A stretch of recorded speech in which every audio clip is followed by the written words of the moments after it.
ಕರ್ತನಲ್ಲಿ ಪ್ರೀತಿ ಅಂತ ಸಹೋದರ ಸಹೋದರಿಯರೇ, ನಿಮ್ಮೆಲ್ಲರಿಗೂ ಜೀಸಸ್ ಲವ್ಸ್ ಮಿನಿಸ್ಟ್ರಿಯ ಬೈಬಲ್ ಸ್ಟಡಿಗೆ ಸ್ವಾಗತ. ಮೊದಲನೇದಾಗೆ ದಯವಿಟ್ಟು ಎಲ್ಲರೂ ಯಾರು ಯೂಟ್ಯೂಬ್ ಚಾನಲ್ಗೆ ಸಬ್ಸ್ಕ್ರೈಬ್ ಮಾಡಿಲ್ಲ ಸಬ್ಸ್ಕ್ರೈಬ್ ಮಾಡಿ. ಮತ್ತು ನಮ್ಮ ವಾಟ್ಸಪ್ ಗ್ರೂಪ್ಗೆ ಯಾರು ಜಾಯ್ನ್ ಆಗಿದ್ದಾರೆ QR ಕೋಡ್ ಮುಖಾಂತರ ಜಾಯ್ನ್ ಆಗೋದಕ್ಕೆ ನೀವು ಪ್ರಯತ್ನ ಮಾಡ್ಬೋದು.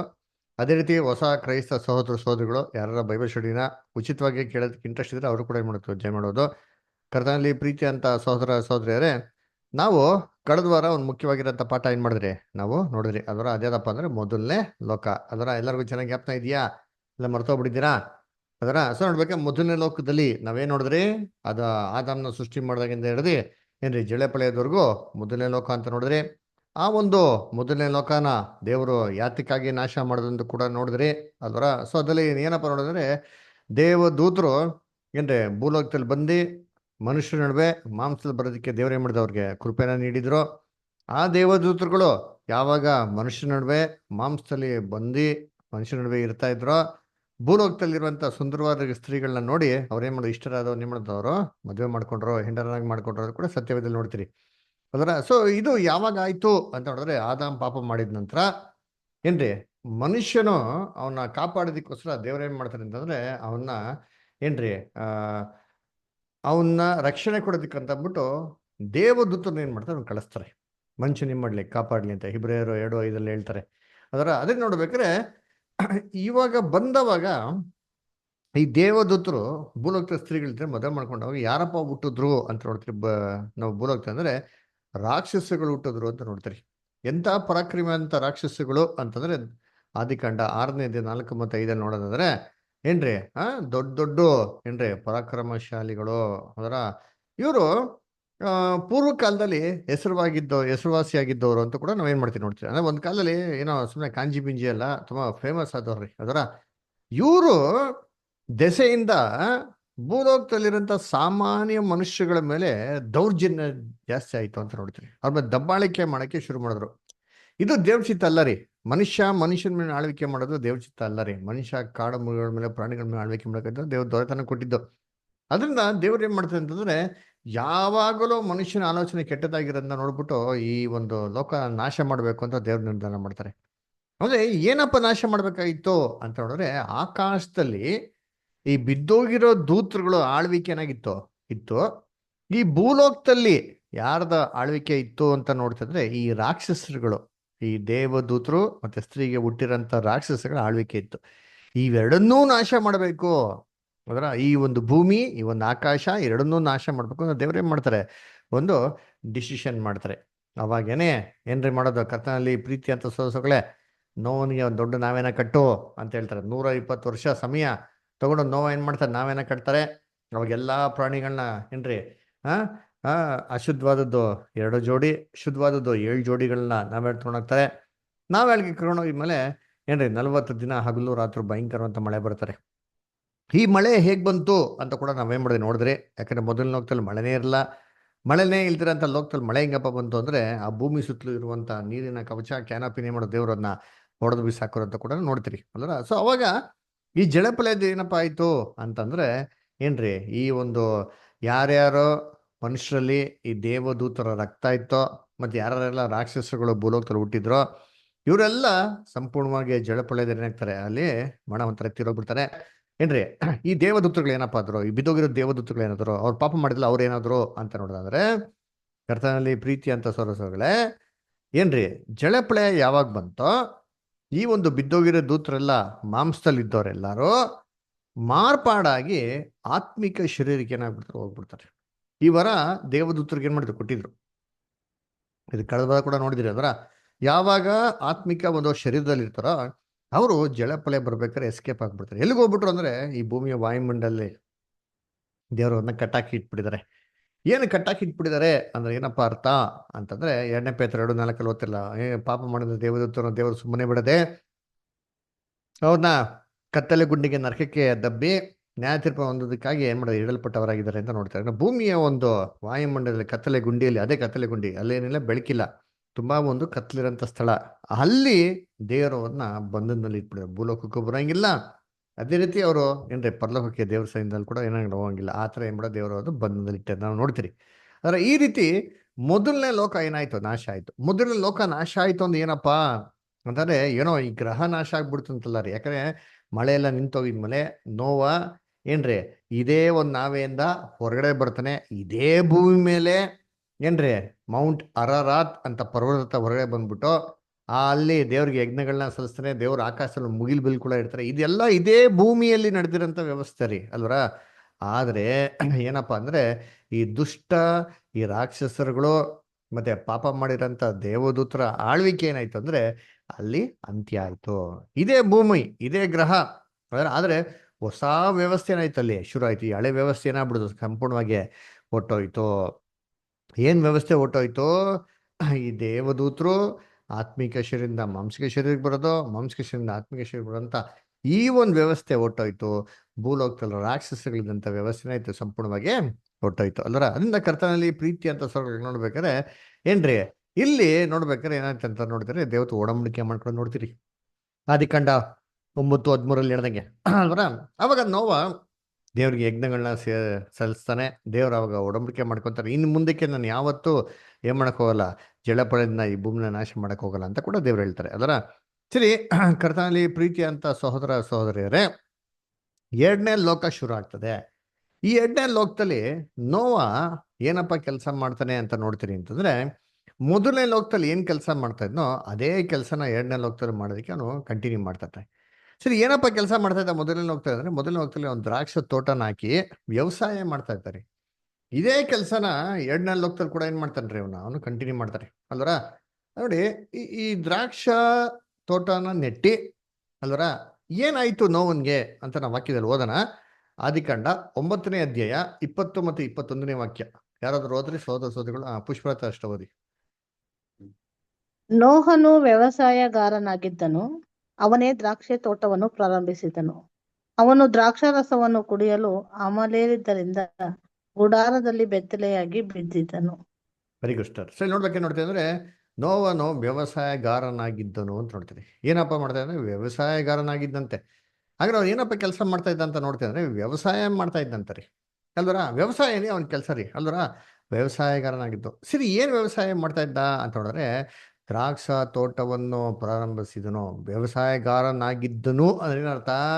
ಏನೋ ಹೊಸ ಹುದ್ದೆನ ಆರಂಭ ಮಾಡ್ತಂತಲ್ಲ ರೀ, ಆಗಿದ್ದ ಅದೇ ಹುದ್ದೆನ ಏನ್ ಮಾಡ್ತಾ ಇದ್ದಾನೆ, ಕಂಟಿನ್ಯೂ ಮಾಡ್ತಾ ಇದ್ದಾನೆ ಅಂತ ಅರ್ಥ ರೀ. ಅಂದ್ರೆ ಆಗಿದ್ದನು ಅದರ ಅರ್ಥ ಅದೇ ರೀ. ಅಂದ್ರೆ ಆಗಿದ್ದ ಅದನ್ನೇ ಇವಾಗ ಏನ್ ಮಾಡ್ತಾನೆ ಅವನು ಕಂಟಿನ್ಯೂ ಮಾಡ್ತಾ ಇದ್ದಾನೆ.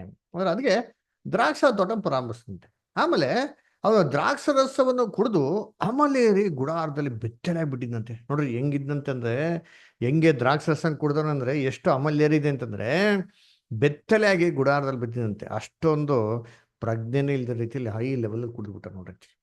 ಇದನ್ನ ಎಷ್ಟೋ ಜನ ಎಕ್ಸ್ಕ್ಯೂಸ್ ತಗೊಂಡು ಏನ್ ಮಾಡೋದು, ಓ ನಾವು ಕೂಡ ಕುಡಿಬೋದು ವೈನ್ ಅಲ್ವರ. ಏಸು ಕ್ರಿಸ್ತು ಮದುವೆಲಿ ಏನ್ ಮಾಡೋದು, ವೈನ್ ಕೊಟ್ರು ಅಂದ್ರೆ ನಾವು ಕುಡಿಬೋದು, ನಾವು ವೈನ್ ಕುಡಿಬೋದು ಅಂತ ಹೇಳ್ತಾರೆ. ಕರ್ತನಲ್ಲಿ ಪ್ರೀತಿ ಅಂತ ಸಗಳೆ ಬೈಬಲ್ನಲ್ಲಿ ಕೊಟ್ಟಿರೋಂಥ ವೈನ್ಗೂ ಏನ್ರಿ ಈ ಕಾಲದಲ್ಲಿ ವೈನ್ ಸ್ಟೋರಲ್ಲಿ ಸೆಲ್ ಮಾಡೋಂಥ ವೈನ್ಗಳಿಗೂ ತುಂಬಾ ಜಗಜಾಂತನಾಗಿದೆ, ವ್ಯತ್ಯಾಸ ಇದೆ ರೀ ಅಲ್ವರ.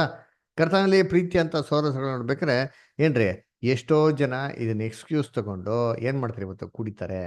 ಸತ್ಯವೇದಲ್ಲಿ ಏನ್ ಹೇಳ್ತಾರೆ ಕುಡಿಬೋದಾ ಅಂತಂದ್ರೆ, ಸತ್ಯವೇದ ತುಂಬಾ ಕ್ಲಿಯರ್ ಆಗಿ ಹೇಳ್ತಾರೆ, ಕುಡಿಯೋರು ಕಳ್ಳರು ಲೋಭಿಗಳು ಇವ್ರು ಯಾರು ಉಂಟು ದೇವರಾಜ್ಯಕ್ಕೆ ಸೇರೋದಿಲ್ಲ ಅಂತ ಹೇಳ್ತಾರೆ. ವಾಕ್ಯ ಓದೋಣ ನಿಂತೀನಿ. 1 Corinthians 6:10. 1ನೇ ಕೊರಿಂಥ 6ನೇ ಅಧ್ಯಾಯ 10ನೇ ವಾಕ್ಯ. ಓದಿ ಶಟ್ರಾಕುದ. ಕಳ್ಳರು, ಲೋಭಿಗಳು, ಕುಡುಕರು, ಬೈಯುವವರು, ಸುಲುಕೊಳ್ಳುವವರು ಇವರೊಳಗೆ ಒಬ್ಬನಾದರೂ ದೇವರ ರಾಜ್ಯಕ್ಕೆ ಬಾಧ್ಯರಾಗುವುದಿಲ್ಲ. ನೋಡ್ರ, ಇವರಲ್ಲಿ ಒಬ್ಬರು ದೇವರಾಜ್ಯಕ್ಕೆ ಬಾಧ್ಯರಾಗದಂತ. ಮತ್ತೆ ಏನೋ ಕುಡಿದ್ರೆ ಹೋಗ್ಬಿಡ್ತಾರ? ಅಲ್ಲ ನೋವ ನೀತಿವಂತನ ಕುಡ್ದ ಅದಪ್ಪ. ಅವ್ರು ಏನು ಕುಡ್ದಂತ ಇವಾಗ ಏನ್ ಮಾಡ್ತಾನೆ ನೋಡ್ಬೇಕು. ಬೈಬಲ್ನ ಹೇಳ್ತಾರೆ ಯಾರು ಪರಲೋಕ ರಾಜ್ಯಕ್ಕೆ ಹೋಗಲ್ಲ. ಬಟ್ ನೋವ ಹೆಂಗ್ ಕುಡ್ದ? ಅವನು ಕುಡ್ದು ಕೂಡ ಹೆಂಗೆ ದೇವರ ನೀತಿವಂತ ಏನ್ ಮಾಡ್ತಾನೆ ಇವಾಗ ನಾವು ಓದ್ಬೇಕು ಅಲ್ವಾ. ನೋಡಿ, ನಾವು ಹೇಳ್ಕೊಡ್ತಾ ಸ್ಟಡೀಸ್ ಹೆಂಗಪ್ಪ ಇದಂದ್ರೆ how to study the Bible. First ಪಡ ಕೇಳೋದಲ್ಲ, ಹೇಗೆ ಬೈಬಲ್ನ ಓದೋದು ಅಂತಂದ್ಬಿಟ್ಟು ಅರ್ಥ ಮಾಡ್ಕೊಳೋದು ಅಂತಂದ್ಬಿಟ್ಟು ನಮ್ಮ ಮೇನ್ ಉದ್ದೇಶ ಬೈಬಲ್ ಸ್ಟಡಿಲಿ ಅಲ್ವರ. ನೋಡ್ರಿ, ನೋವ ಹೆಂಗೆ ಕುಡ್ದು ಕೂಡ ನೀತಿವಂತನಾದ. ಅದು ಎಷ್ಟು ಜನ ಹೇಳ್ತಾರೆ, ಇಲ್ಲ ಬ್ರದರ್ ನೋವ ಫುಲ್ ಟೈಟ್ ಆಗ್ಬಿಟ್ಟ. ನಾ ಫುಲ್ ಟೈಟ್ ಆಗಲ್ಲ, ಸ್ವಲ್ಪ ಲೈಟಾಗಿ ಮಾಡ್ತೀನಿ ತಗೊಂತೀನಿ ಅಂದ್ಬಿಟ್ಟಲ್ಲ. ನೀವು ಲೈಟಾಗಿ ತೊಗೊಂಡ್ರು ಸರಿ, ಟೈಟಾಗಿ ತೊಗೊಂಡ್ರು ಸರಿ, ವಾಕ್ಯ ಏನು ಹೇಳ್ತಾರೆ, ಕುಡುಕರು ದೇವರಾಜ್ಯಕ್ಕೆ ಹೋಗೋಕ್ಕೆ ಸಾಧ್ಯನೇ ಇಲ್ಲ ಅಲ್ಲರ. ಸರಿ, ಮತ್ತೆ ನೋವ ಏನು ಕುಡ್ದ? ಅದು ಹೆಂಗೆ ಅಮಲೇರಿದೆ ಅಂತಂದ್ರೆ ಬೆತ್ತಲಾಗಿ ಗುಡಾರದ ಹೆಂಗೆ ಕರ್ತನಲ್ಲಿ ಪ್ರೀತಿ ಅಂತ ಸಹೋದರ ಸಹೋದರಿಗಳೇ, ನಾವು ಒಂದು ತಿಳ್ಕೊಬೇಕು, ನೋವಾ ಒಂದು ವಿಶೇಷವಾಗಿರೋಂಥ ಮನುಷ್ಯ. ಯಾಕಪ್ಪ ಅಂದ್ರೆ ಈ ಮನುಷ್ಯನು ಎರಡು ಲೋಕದಲ್ಲಿ ವಾಸ ಮಾಡ್ತಾ ಇದ್ದ. ಮೊದಲನೇ ಲೋಕದಲ್ಲಿ 600 ವರ್ಷ ಬದುಕಿದ್ದ, ಎರಡನೇ ಲೋಕದಲ್ಲಿ 350 ವರ್ಷ ಬದುಕಿದ್ದ. ನೋಡಿ, ಒಂದೇ ಭೂಮಿಯಲ್ಲಿ ಒಂದೇ ಗ್ರಹದ ಮೇಲೆ ಎರಡು ವಿಧವಾದಂಥ ವ್ಯವಸ್ಥೆ ಇತ್ತು ನೋಡಿರ್ತೀನಿ. ಎರಡು ವಿಧವಾದಂಥ ವ್ಯವಸ್ಥೆಯಲ್ಲೂ ಬದುಕಿರೋ ಮನುಷ್ಯ ಯಾರಪ್ಪ ಅಂದ್ರೆ ನೋವಾ. ಸರಿ, ಏನ್ ವ್ಯವಸ್ಥೆ ಚೇಂಜ್ ಆಯ್ತು ಅಂತ ನೋಡಿದ್ರೆ, ಮೊದಲನೇ ಲೋಕದಲ್ಲಿ ಈ ಭೂಮಿ ಸುತ್ತಲೂ ನೀರಿನ ಕವಚ ಇತ್ತು. ಆ ಭೂಮಿ ಸುತ್ತಲೂ ನೀರಿನ ಕವಚ ಇರೋದ್ರಿಂದ ಭೂಮಿ ಮೇಲೆ ಸೂರ್ಯನ ಉಷ್ಣಾಂಶ ಡೈರೆಕ್ಟ್ ಆಗಿ ಭೂಮಿ ಮೇಲೆ ಬೀಳ್ತಾ ಇರಲಿಲ್ಲ. ಅದರಿಂದ ಭೂಮಿ ಮೇಲೆ ಕಂಟ್ರೋಲ್ಡ್ ಎನ್ವಿರಾನ್ಮೆಂಟ್ ಇತ್ತು. ಅದರಿಂದ ಯಾವುದೇ ವಸ್ತು ಅಷ್ಟು ಈಸಿಯಾಗಿ ಉಳಿ ಬಿಡ್ತಾ ಇರಲಿಲ್ಲ, ಸ್ಪಾಯ್ಲ್ ಆಗ್ತಾ ಇರಲಿಲ್ಲ, ಕೊಳ್ತೋಗ್ತಾ ಇರಲಿಲ್ಲ. ನಮ್ಮ ಫ್ರಿಜ್ ಇದ್ರೆ ಹೆಂಗಿರ್ತಾರೆ, ಅಲ್ವರ, ಎಷ್ಟೋ ವಸ್ತು ಇಟ್ರೆ ಏನ್ರಿ ಎಷ್ಟು ದಿನ ಇಟ್ರೆ ಏನಾಗಲ್ಲ ರೀ, ನೋಡ್ರಿ ಅಲ್ವರ. ಆ ಥರ ಒಂದು ವ್ಯವಸ್ಥೆಯಲ್ಲಿತ್ತು, ಮೊದಲನೇ ಹೋಗ್ತಾರಿತ್ತು. ಅವಾಗ ನೋವಾ ಇದೇ ಥರ ದ್ರಾಕ್ಷರಸನ ಕೂಡಿಕ್ಬಿಟ್ಟು ಕುಡ್ದವನ್ರಿ. ಅವ್ನಿಗೇನಾಗಿಲ್ಲ, ಅದು ಅಮಲ್ಯ ಇರಲಿಲ್ಲ. ಯಾಕೆ ಅಮಲ್ಯ ಇರಲಿಲ್ಲ ಅಂದ್ರೆ ಉಳಿ ಬಿಟ್ಟಿಲ್ಲ, ಅದು ಫರ್ಮೆಂಟೇಶನ್ ಪ್ರೊಸೆಸ್ ಆಗಿಲ್ಲ ನೋಡ್ರಿ. ಯಾಕೆ ಸೂರ್ಯ ಉಷ್ಣಾಂಶ ಬರ್ಲಿಲ್ವಲ್ಲ, ಅಲ್ವರ. ಆದರೆ ಎರಡನೇ ಲೋಕದಲ್ಲಿ ಬರ್ಬೇಕಾದ್ರೆ ಏನಾಗಿದೆ, ನೀರಿನ ಕವಚ ಒಡೆದೋಗಿದೆ. ನೀರಿನ ಕವಚ ಯಾವಾಗ ಒಡೆದೋಯ್ತೋ, ಸೂರ್ಯ ಉಷ್ಣಾಂಶ ಭೂಲೋಕಕ್ಕೆ ಬಂತು, ಏನಾಯ್ತು, ಉಳಿ ಬಿಡೋದಕ್ಕೆ ಶುರು ಆಯ್ತು. ಅದು ಉಳಿ ಬಿಟ್ಟು ಏನಾಗಿದೆ, ಇವಾಗ ದ್ರಾಕ್ಷಾರಸ ಬಂದ್ಬಿಟ್ಟು ಅಲ್ಲಿ ಅಮಲ್ಯ ಇರುವಂತ ವಸ್ತು ಆಗಿ ಮಾರ್ಪಾಡಾಗಿದೆ. ಈ ದಿನ ತಿಳಿದಿರ, ಈ ಪ್ರೊಸೆಸ್ನ ತಿಳಿದಿರ ನೋವಾಗ ಕುಡ್ದಿರ್ಬೇಕಾರೆ ಅಂತಾರೆ ಅಮಲ್ಯ ಇರ್ಬಿಡ್ತಾನ್ರಿ, ಅಲ್ವರ. ಆದ್ರೆ ಇದಾಗಿನಂತ ತಿರ್ಗಾ ನೋವಾಗ ಕುಡ್ದಂತ ಬೈಬಲ್ ರೆಕಾರ್ಡ್ ಇದೆಯಾ? ಎಲ್ಲೂ ಇಲ್ಲ ರೀ. So this is the first and last. ಅದ್ರ ಅದಕ್ಕೆ ನೋಡ್ಬೇಕಾದ್ರೆ ಇದೊಂದು ಪ್ರೂಫ್ ರೀ. ಭೂಮಿ ಸುತ್ತಲೂ ನೀರಿನ ಕವಚ ಇತ್ತು ಅಂದ್ರೆ ಇದೊಂದು ಪ್ರೂಫ್ ಬೈಬಲ್ನಲ್ಲಿ. ಅರ್ಥ ಆಯ್ತಾ? ಅದನ್ನ ಕರ್ತನಲ್ಲಿ ಪ್ರೀತಿ ಅಂತ ಸೊಗಳೆ ಈ ರೀತಿ ನೋವನ ಮುಖಾಂತರ ಇಡೀ ಜನಾಂಗ ಏನಾಗ್ತಾರೆ, ಭೂಲೋಕದಲ್ಲಿ ಎಲ್ಲಾ ಕಡೆ ಎಂತಾರೆ ವಾಪಸ್ಸು ಉತ್ಪತ್ತಿ ಆಗೋದಕ್ಕೆ ಶುರು ಆಗ್ತಾರೆ. ಅದಕ್ಕೆ ನೋವನ್ಗೆ 3 ಜನ ಮಕ್ಳಿರ್ತಾರೆ, ಶೆಮ್, ಹ್ಯಾಮ್ ಅಂಡ್ ಜಾಫೆತ್. ಈ 3 ಜನ ಮಕ್ಳ ಮುಖಾಂತರನೇ ಲೋಕದಲ್ಲಿ ಡೆವಲಪ್ ಆಗೋದು. ಸೊ ಅದನ್ನ ನೋಡೋಣ, ಯಾರ್ಯಾರು ಅಂತ ನೋಡೋಣ. ಆದಿಕಾಂಡ 9ನೇ ಅಧ್ಯಾಯ 25ನೇ ವಾಕ್ಯ. ಯಾರು ಹೋದ್ರಿ ಸಹೋದರ ಸಹೋದರಿಗಳು? ಡ್ಯಾನಿಯಲ್ 9:25. ರಂಗಸ್ವಾಮಿ ಬದರ್ ಓದಿ. ಕಾನಾನನು ಶಾಪಗ್ರಸ್ತನಾಗಲಿ, ಅವನು ತನ್ನ ಅಣ್ಣ ತಮ್ಮಂದಿರಿಗೆ ದಾಸಾನುದಾಸನಾಗಲಿ ಅಂದನು. ನೋಡ್ರ, ಕಾನಾನು ಎಲ್ಲಾರ್ಕಿಂತ ಶಾಪಗ್ರಸ್ತನಾಗ್ಲಿ ಅಂತ ಹೇಳ್ತಾರೆ. ಅಣ್ಣ ತಮ್ಮಂದಿಗೆ ದಾಸನಾಗ್ಲಿ ಅಂತ ಹೇಳ್ತಾರೆ. ಇದು ಯಾರಪ್ಪ ಅಂತಂದ್ರೆ ಏನ್ರಿ, ಕಾನಾನು ಅಂತಂದ್ಬಿಟ್ರು ಅಲ್ರ. ನೋಡ್ರಿ, ಕಾನಾನ್ ಅಂತ ಯಾವ್ದು? ಕಾನಾನ್ ದೇಶ ನಮ್ಗೆ ಚೆನ್ನಾಗ್ ಗೊತ್ತಲ್ವಾ. ಇಸ್ರೇಲ್ ಅಕ್ಕಪಕ್ಕ ಇರೋಂಥ ದೇಶಗಳಿಗೆ ಕಾನಾನ್ ದೇಶ ಅಂತ ಏನ್ ಮಾಡಿದಾರೆ, ಕರೀತಾ ಇದ್ರು. ಇವರೆಲ್ಲರೂ ಯಾರಪ್ಪ ಅಂದ್ರೆ ಸರ್ವೆಂಟ್ ಕ್ಲಾಸ್ ಆಫ್ ಪೀಪಲ್. ಅದಕ್ಕೆ ಒಂದು ಕಾಲದಲ್ಲಿ ಐಗುಪ್ತ ದೇಶದ ಜನಗಳಿಗೆ ಇವರೆಲ್ಲ ಏನಾಗಿದ್ರು, ದಾಸರಾಗಿದ್ರು. ಅದ್ರ ಈ ಸರ್ವೆಂಟ್ ಕ್ಲಾಸ್ ಆಫ್ ಪೀಪಲ್ ನೋಡ್ರಿ ಅಂತೀನಿ. ಅದರ ಏನ್ರಿ, ಎಲ್ಲಾರ್ಗೂ ದಾಸರು, ಅಣ್ಣ ತಮ್ಮಂದಿರ್ಗೂ ಕೂಡ ದಾಸ ಅಂತೆ. ಇದು ಯಾರಪ್ಪ ಅಣ್ಣ ತಮ್ಮಂದ್ರು? ನೋಡೋಣ, ಅಣ್ಣ ತಮ್ಮಂದ್ರು ಯಾರು ಅಂತ ನೋಡೋಣ. 27ನೇ ವಾಕ್ಯ ನೋಡಿರ್ತೀನಿ. 27ನೇ ವಾಕ್ಯ ಹೋದ್ರಿ. ಯೆಫೆತನನ್ನು ದೇವರು ವಿಸ್ತರಿಸಲಿ, ಅವನು ಶೇಮನ ಗುಡಾರಗಳಲ್ಲಿ ವಾಸವಾಗಿರಲಿ, ಕಾನಾನನು ಅವರಿಗೆ ದಾಸನಾಗಿರಲಿ ಎಂಬುದು. ನೋಡ್ರ, ಏನ್ ಹೇಳ್ತಾರೆ ಇಲ್ಲಿ? ಯೆಫೆತನು ದೇವರು ವಿಸ್ತರಿಸಲಿ. ಹೆಂಗಪ್ಪ ವಿಸ್ತರಿಸ್ಲಿ ಅಂದ್ರೆ, ಇವನು ಸ್ವಂತ ಗುಡಾರದಲ್ಲಿ ವಾಸ ಮಾಡದಂತೆ, ಇವನು ಹೋಗ್ಬಿಟ್ಟು ಶೇಮಿನ ಗುಡಾರದಲ್ಲಿ ವಾಸ ಮಾಡ್ತಾನಂತೆ. ಹಂಗ ನಾವೇನ್ ಮಾಡ್ಬೇಕು, ಶೆಮ್ ಯಾರು ಅಂತ ಕಂಡುಹಿಡಿಬೇಕ್ರಿ. ಅದರ ಆಮೇಲೆ ಕಾನಾನು ಇವನ್ಗೆ ದಾಸ ಅಂತಾರೆ. ಅದರ ಇವ್ರು ಯಾರಪ್ಪ? ಅದರ ಇದನ್ನ ಅರ್ಥ ಮಾಡ್ಕೋಬೇಕಾದ್ರೆ ನಾವು ಶೆಮ್ ಬಗ್ಗೆ ಸ್ವಲ್ಪ ಓದ್ಬೇಕು.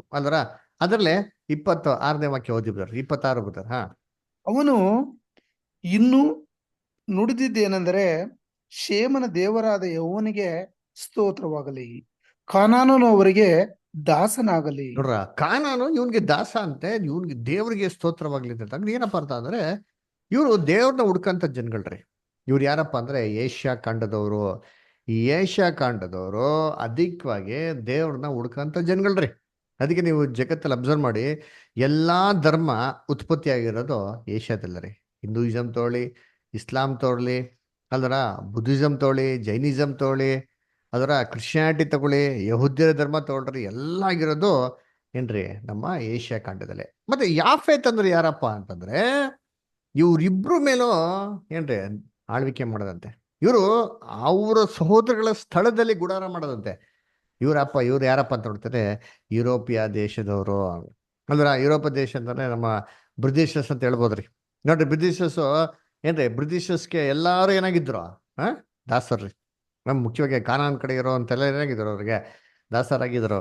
ಅದರ ಏನ್ರಿ ಒಂದು ಕಾಲದಲ್ಲಿ ಬ್ರಿಟಿಷರ್ಸ್ ಏನ್ ಮಾಡ್ತಾರೆ, ಟರ್ಕಿ ಎಂಪೈರ್, ಅಲ್ದ್ರ ಏನ್ರಿ ಇಡೀ ವರ್ಲ್ಡ್ ಏನ್ ಮಾಡ್ತಾರು, ಆಳ್ವಿಕೆ ಮಾಡ್ತಾ ಇದ್ರು, ತನ್ನ ಒಂದು ಗುಡಾರ ಕಾಲನೀಸ್ ಎಲ್ಲ ಎಸ್ಟಾಬ್ಲಿಷ್ ಮಾಡಿದ್ರು. ಇಂಡಿಯಾ, ಶ್ರೀಲಂಕಾ, ಪಾಕಿಸ್ತಾನ, ಬಾಂಗ್ಲಾದೇಶು, ಹಾಂಗ್ಕಾಂಗು, ಸಿಂಗಾಪುರು, ಅಲ್ದ್ರ ಏನ್ರಿ ಹಾ ಇವೆಲ್ಲ ಇವನ್ ಅಮೇರಿಕಾನು ಕೂಡ ಯಾರು ಇವೆಂಟ್ ಮಾಡೋದಂದ್ರೆ ಯುರೋಪಿಯನ್ಸ್ ನೋಡಿರ್ತೀನಿ ಎಲ್ಲಾ ಜಾಗದಲ್ಲಿ ಗುಡಾರಗಳು ಮಾಡ್ತಾರೆ. ಅಂದ್ರೆ ಈ ಮೂರು ಮಕ್ಳುಗಳು, ಈ ಮೂರು ಕಾಂಡಗಳು, ಭೂಲೋಕದ ಮೂರು ಕಾಂಡಗಳನ್ನ ಸೂಚನೆ ಮಾಡೋಂಥದ್ದಾಗಿದೆ ಅಲ್ವರ.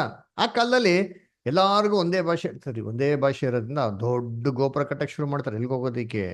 ಆಕಾಶಕ್ಕೆ ಹೋಗಕ್ಕೆ, ಪರಲೋಕಕ್ಕೆ ಹೋಗಕ್ಕೆ. ಇನ್ನೊಂದ್ಸತಿ ಜಳಪಳೆ ಬಂದ್ರೆ ನಾವೇನಾಗ್ಬಾರ್ದು, ನಾಶ ಆಗ್ಬಾರ್ದು ಅಂತ. ಆದ್ರೆ ದೇವ್ರು ನೋಡ್ತಾರೆ, ಏನಪ್ಪ ನಾನು ಮಾಡಿದ್ದೀನಿ ವಾಗ್ದಾನ, ಆಕಾಶದಲ್ಲಿ ಒಂದು ಮುಗಿಲು ಬಿಟ್ಟಿದ್ದೀನಿ ಇದಾಗೆ, ಒಂದು ಸಾಕ್ಷಿಗಾಗೆ, ಇದನ್ನ ಮೀರಿ ಏನ್ ಮಾಡ್ತಾರೆ, ದೊಡ್ಡ ಗೋಪುರ ಕೊಡ್ತಾರೆ ಅಂದ್ಬಿಟ್ಟು ದೇವ್ರೇನ್ ಮಾಡ್ತಾರೆ, ಅವ್ರ ಭಾಷೆನ ತಾರು ಮಾರು ಮಾಡ್ಬಿಡ್ತಾರೆ. ಅಲ್ದ್ರ ಅವಾಗ ಏನಾಗ್ತಾರೆ, ಯಾರ್ಯಾರು ಯಾವ ಭಾಷೆ ಇರ್ತಾರೋ ಅವ್ರು ಅಲ್ಲಲ್ಲೇ ಸೆಟ್ಲ್ ಆಗ್ಬಿಡ್ತಾರೆ ನೋಡಿರ್ತೀನಿ ಅದರ. ಯಾಕಂದ್ರೆ ಒಬ್ರು ಮಾತಾಡೋದು ಇನ್ನೊಬ್ರಿಗೆ ಏನಾಗಲ್ಲ, ಅರ್ಥ ಆಗಲ್ಲ. ಲೋಕದಲ್ಲಿ ಎಷ್ಟಿದೆ ಗೊತ್ತಾ ಭಾಷೆಗಳು? 2500 ಭಾಷೆಗಳಿದಾರೆ. ಏನ್ರಿ 2500 ಭಾಷೆಗಳು ಯಾರು ಗೊತ್ತಾಗ್ತದೆ? ಯೋಚನೆ ಮಾಡಿರ್ತೀರಿ ಅಲ್ರ. ಒಬ್ರಿಗೊಬ್ರಿಗೆ ಏನಾಗಲ್ಲ, ಕಮ್ಯುನಿಕೇಶನ್ ಗ್ಯಾಪ್ ಬಂದ್ಬಿಡ್ತು. ಅವಾಗ ಅವ್ರವರು ಆ ಭಾಷೆ ತಕ್ಕಂತೆ ಲೋಕದ ಎಲ್ಲಾ ಕಡೆ ಸೆಟ್ಲ್ ಆಗೋದಕ್ಕೆ ಏನ್ ಮಾಡಿದ್ರು, ಶುರು ಮಾಡಿದ್ರು. ಈ ರೀತಿ ಎರಡನೇ ಲೋಕ ಶುರು ಆಯ್ತು. ಚೆನ್ನಾಗಿ ಅರ್ಥ ಇಟ್ಕೊಳ್ಳಿ. ಎರಡನೇ ಲೋಕನ ನಾವೇನ್ ನೋಡ್ಬೇಕು ಅಂದ್ರೆ, ಮೊದಲನೇ ಲೋಕದಲ್ಲಿ ಮುಖ್ಯವಾಗಿ ನಾವು ಏನ್ ನೋಡಿದ್ರಿ, ಏನಪ್ಪ ಆ ಕಾಲದಲ್ಲಿ ಅಂತ ಭೂಮಿ ಅಂದ್ರೆ ಏನು, ಆ ಕಾಲ ಅಂತ ಆಕಾಶ ಏನು ಅಂತ ನಾವು ತುಂಬಾ ನೋಡಿದ್ರಲ್ವಾ. ಅದೇ ರೀತಿ ಎರಡನೇ ಲೋಕದ ನೋಡ್ಬೇಕ್ರೆ ಭೂಮಿ ಅಂದ್ರೆ ಏನಪ್ಪ, ಆಕಾಶ ಏನ್ ಮಾಡಕ್ ನಾವು ನೋಡ್ಬೇಕ್ರಿ. ಆದ್ರೆ ಕರ್ತನಲ್ಲಿ ಪ್ರೀತಿ ತೋರ್ಸೋಗಳೇ, ಮೊದಲನೇ ಲೋಕದಲ್ಲಿ ಭೂಮಿ ಅಂದ್ರೆ ಏನ್ ನೋಡಿದ್ದು, ಭೂಲೋಕದಲ್ಲಿ ಆಡಳಿತ ಮಾಡ್ತಾ ಇದ್ದ ಯಾರು? ರಾಕ್ಷಸಗಳು, ದೇವದೂತ ಗುಟ್ಟೆ ಅಂತ ರಾಕ್ಷಸಗಳು.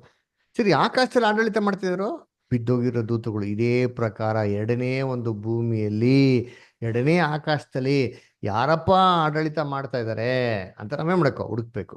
ಅದರ ಅದಕ್ಕೆ ಇದನ್ನ ಅರ್ಥ ಮಾಡ್ಕೊಂಡ್ರೆ ಈ ಲೋಕನ ಏನಕ್ಕೆ ನಾಶ ಮಾಡ್ತಾರೆ, ಇದಾಗಿ ನಂತರ ಮೂರನೇ ಲೋಕ ಹೇಗಿರ್ತಾರೆ, ಅದ್ರಲ್ಲಿ ಯಾರು ಆಳ್ವಿಕೆ ಮಾಡ್ತಾರೆ ನಮ್ಗೆ ಸ್ಪಷ್ಟವಾಗಿ ಗೊತ್ತಾಗ್ತದೆ. ಅದರ ನೋಡ್ರಿ, ಇದನ್ನ ಕರ್ತನಲ್ಲಿ ಪ್ರೀತಿ ಅಂತ ಸರೋಸರುಗಳೇ, ಎರಡನೇ ಲೋಕದಲ್ಲಿ ಒಬ್ಬ ಮುಖ್ಯವಾಗಿರೋ ವ್ಯಕ್ತಿ ಇದ್ರು. ಯಾರಪ್ಪ ಅಂದ್ರೆ ವಿಶ್ವಾಸಕ್ಕೆ ತಂದೆ. ಯಾರದು? ಅಬ್ರಹಾಂ. ಅದರ ಅಬ್ರಹಾಂ ಏನ್ ಮಾಡ್ತಾರೆ, ತನ್ನ ಮಗನ್ನೇ ಬಲಕ್ಕೆ ಕೊಡಕ್ಕೆ ಏನಾಗ್ಬಿಡ್ತಾರೆ, ಸಿದ್ಧವಾಗ್ಬಿಡ್ತಾರ್ರಿ. ತುಂಬಾ ಎಳೆ ವಯಸ್ಸಲ್ಲಿ, ಅದರ ಸಾರಿ ಮುದಿ ವಯಸ್ಸಲ್ಲಿ ಹುಟ್ಟಿ ಅಂತ ಮಗನ್ನ ಬಲಿ ಕೊಡಕ್ಕೆ ಏನಾಗ್ತಾರೆ, ಅವ್ರ ಸಿದ್ಧವಾಗ್ಬಿಡ್ತಾರೆ ಅಲ್ವರ. ಅದಕ್ಕೆ ನೋಡ್ಬೇಕಾರೆ ದೇವರನ್ನ ಇಷ್ಟಪಟ್ಬಿಟ್ಟು ಒಂದು ದೊಡ್ಡ ವಾಗ್ದಾನ ಮಾಡ್ತಾರೆ ಅವ್ರ ಹತ್ರ. ಏನ್ ವಾಗ್ದಾನ ಮಾಡ್ತಾರೆ? ನೋಡಿ, ವಿಲಾಸ್ಪುರದವ್ರು ಓದ್ತೀರಾ? ಆದಿಕಾಂಡ 22ನೇ ಅಧ್ಯಾಯ 16-18 ಬರ್ತಾರ.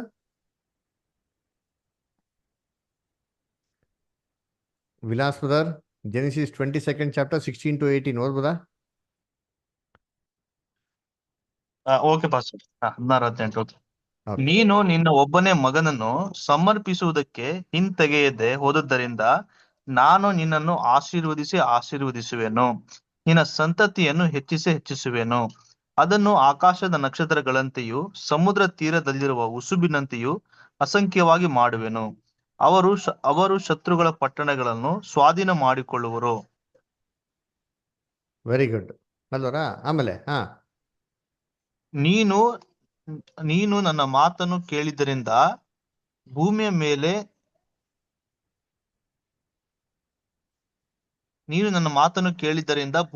ಭೂಮಿಯ ಎಲ್ಲಾ ಜನಾಂಗಗಳಿಗೂ ನಿನ್ನ ಸಂತತಿಯ ಮೂಲಕ ಆಶೀರ್ವಾದ ಉಂಟಾಗುವುದು ಎಂಬುದಾಗಿ ಯೆಹೋವನು ತನ್ನಾಣೆ ಇಟ್ಟು ಹೇಳಿದ್ದಾನೆ ಅಂದನು. Very good.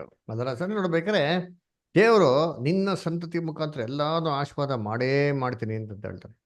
ಯಾವ ತರ ಮಾಡ್ತಾರೆ ಅಂತ ನೀವು ಅಬ್ಸರ್ವ್ ಮಾಡಿದ್ರೆ ವಾಕ್ಯದಲ್ಲಿ ಹೇಳ್ತಾರೆ, ಆಕಾಶದ ನಕ್ಷತ್ರ ತರ, ಸಮುದ್ರ ತೀರದಂತ ಉಸುಬನ್ ತರ ಮಾಡ್ತೀನಿ ಅಂತ ಹೇಳ್ತಾರೆ. ಸರಿ, ಸ್ವಲ್ಪ ಯಾವ ತರ ಅಬ್ಸರ್ವ್ ಮಾಡಿದ್ದೀರಾ? ಯಾಕೆ ದೇವರು ಎರಡನ್ನ ಹೇಳಿದ್ರು? ಆಕಾಶದ ನಕ್ಷತ್ರ ಮತ್ತು ಸಮುದ್ರದ ಉಸುಬು ಅಂತ ಯಾಕಪ್ಪ ಹೇಳಿದ್ರು? ಏನು ಹೇಳ್ಬೇಕಾದ್ರೆ ಕಾರಣ ಇರ್ಬೇಕಲ್ವಾ? ಏನಕ್ಕೆ ಹೇಳಿದ್ರು? ಯಾವ್ದೋ ಒಂದ್ ಹೇಳ್ಬೋದಾಗಿತ್ತಲ್ವಾ? ಯೋಚನೆ ಮಾಡಿ. ಆಕಾಶದ ನಕ್ಷತ್ರಗಳನ್ನ ಯಾರು ಎಣಿಸೋದಕ್ಕೆ ಆಗಲ್ಲ. ಸೈಂಟಿಸ್ಟ್ ಹೇಳ್ತಾರೆ ಇವತ್ತು ಸ್ಪೇಸ್ ಇಸ್ ಇನ್ಫಿನಿಟ್ ಅಂತ.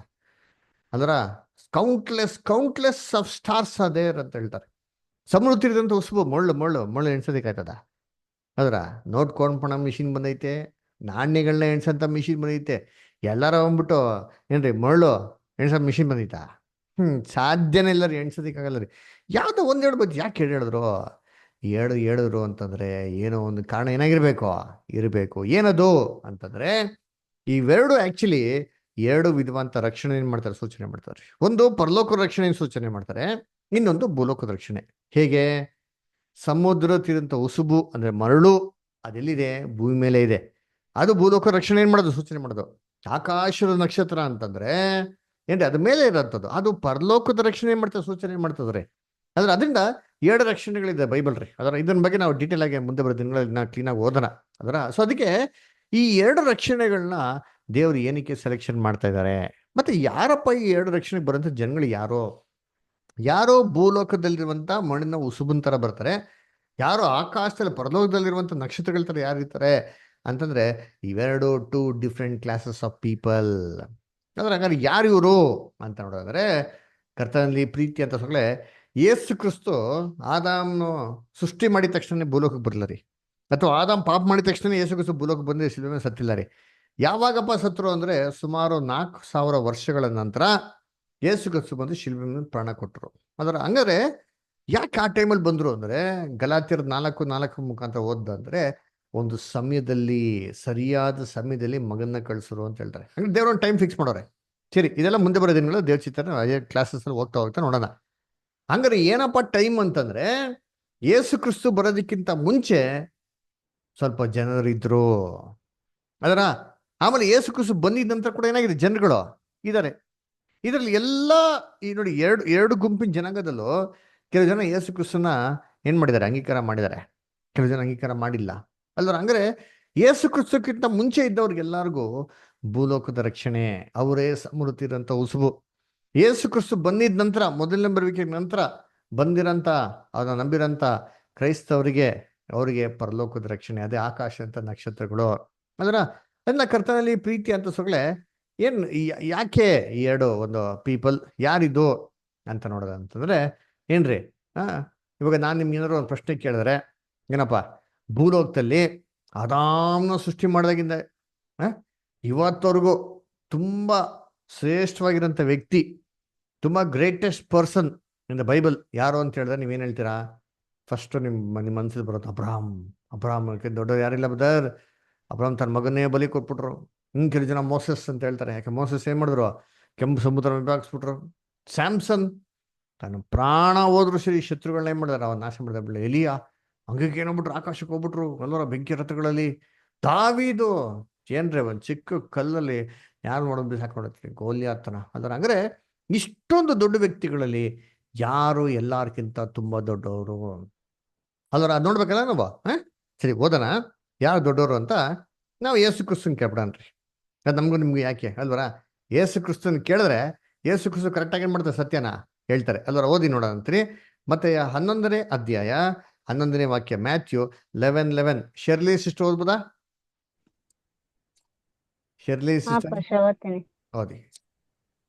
ಸ್ತ್ರೀಯರಲ್ಲಿ ಹುಟ್ಟಿದವರೊಳಗೆ ಸ್ನಾನಿಕನಾದ ಯೋಹಾನನಿಗಿಂತ ದೊಡ್ಡವನು ಎದ್ದಿಲ್ಲ. ಆದರೂ ಪರಲೋಕ ರಾಜ್ಯದಲ್ಲಿರುವ ಚಿಕ್ಕವನು ಅವನಿಗಿಂತಲೂ ದೊಡ್ಡವನೆಂದು ನಿಮಗೆ ಸತ್ಯವಾಗಿ ಹೇಳುತ್ತೇನೆ. ನೋಡ್ರಿ, ಈ ವಾಕ್ಯನ ನಾವು 1000 ಸತಿ ಓದಿರ್ತೀರಿ. ಅದು ಯಾವ ತರ ಈ ವಾಕ್ಯ ಅರ್ಥ ಆಗಿದ್ಯಾ? ಏನ್ ಹೇಳ್ತಾರೆ? ಸ್ತ್ರೀಯಲ್ಲಿ ಹುಟ್ಟಿದವರೊಳಗೆ ಸ್ನಾನಿಕನಾದ ಯೋಹಾನಕ್ಕಿಂತ ದೊಡ್ಡವರು ಎದ್ದಿಲ್ಲ. ಇದೇನಿದು? ಈ ವಾಕ್ಯನ ಅರ್ಥ ಮಾಡ್ಕೊಂಡು ನೋಡ್ರಿ. ಏನ್ ಹೇಳ್ತಾರೆ ಅಂದ್ರೆ, ನೋಡಪ್ಪ, ಸ್ತ್ರೀಯಲ್ಲಿ ಎಷ್ಟೋ ಮನುಷ್ಯಗಳು ಹುಟ್ಟಾರಲ್ಲ. ಯಾರು ಹುಟ್ಟಾರೆ? ಅಬ್ರಾಮು, ಇಸಾಕು, ಯಾಕೋಬು, ದಾನಿಯಲು, ಯೋಬು, ಇವರೆಲ್ಲ ಹುಟ್ಟವ್ರೆ. ಸ್ಯಾಮ್ಸನ್, ದಾವೀದೆಲ್ಲ ಹುಟ್ಟವ್ರೆ, ಇಲ್ಲ ಅಂತಿಲ್ಲ. ಇವ್ರೆಲ್ಲರಲ್ಲಿಯೂ ಸ್ತ್ರೀಯಲ್ಲಿ, ಇವರೆಲ್ಲ ಸ್ತ್ರೀಯಲ್ಲಿ ತರ ಹುಟ್ಟಿರೋದು. ಇವರೆಲ್ಲರಲ್ಲಿಯೂ ಎಲ್ಲಾರ್ಕಿಂತ ದೊಡ್ಡವರಿರಂತೆ ಸ್ನಾನಿಕನ ಯೋಹಾನ. ಇವ್ರಕ್ಕಿಂತ ದೊಡ್ಡವ್ರು ಇನ್ಯಾರು ಇದ್ದಿಲ್ಲ ಅಂತ ಹೇಳ್ತಾರೆ. ಇವ್ರು ಎಲ್ಲಾರ್ಕಿಂತ ದೊಡ್ಡರು ಅಂತ ಹೇಳ್ತಾರೆ. ಆದ್ರೆ ಏನ್ ಹೇಳ್ತಾರೆ ಮುಂದಕ್ಕೆ? ಆದರೂ ಅಂತ ಒಂದು ಕಂಡೀಷನ್ ಇಟ್ಬಿಡ್ತಾರೆ. ಇವರೆಷ್ಟೇ ದೊಡ್ಡವರಾಗಿರ್ಬೋದು, ಆದರೂ ಒಂದು ಕಂಡೀಷನ್ ಏನಪ್ಪಾ ಇದೆ ಅಂದ್ರೆ, ಪರಲೋಕ ರಾಜ್ಯಕ್ಕೆ ಬರುವಂತ ಒಬ್ಬ ಚಿಕ್ಕ ವ್ಯಕ್ತಿ ಯೋಹಾನನ್ಕಿಂತ ಏನಾಗಿದಾರಂತೆ? ದೊಡ್ಡವರಾಗಿದ್ದಾರಂತೆ. ಅದೇನರ್ಥ ನೋಡ್ರಿ? ಯೋಹಾನ ಎಷ್ಟೇ ದೊಡ್ಡ ವ್ಯಕ್ತಿ ಇರ್ಬೋದು ಭೂಲೋಕದಲ್ಲಿ, ಸ್ತ್ರೀಗಳು ಹುಟ್ಟಿರೋರಲ್ಲಿ ಭೂಲೋಕ ಲೆವೆಲ್ ಅಲ್ಲಿ ಎಲ್ಲಾರ್ಕಿಂತ ಇವರೇ ದೊಡ್ಡವರು, ಇವ್ರಕ್ಕಿಂತ ದೊಡ್ಡವ್ರು ಯಾರಿಲ್ಲ. ಆದ್ರೆ ಪರಲೋಕಕ್ಕೆ ಬರ್ತಾರೆ ಗೊತ್ತಾ? ಪರಲೋಕ ರಾಜ್ಯಕ್ಕೆ ಹೋಗ್ತಾ ಗೊತ್ತಾ? ಪರಲೋಕ ರಕ್ಷಣೆಗೆ ಹೋಗ್ತಾ ಗೊತ್ತಾ? ಇವಾಗ ತಾನೇ ಹೇಳ್ದಲ್ಲ 2 ರಕ್ಷಣೆ ಇದೆ ಅಂತ. ಪರಲೋಕ ರಕ್ಷಣೆಗೆ ಹೋಗ್ತಾ ಗೊತ್ತಾ?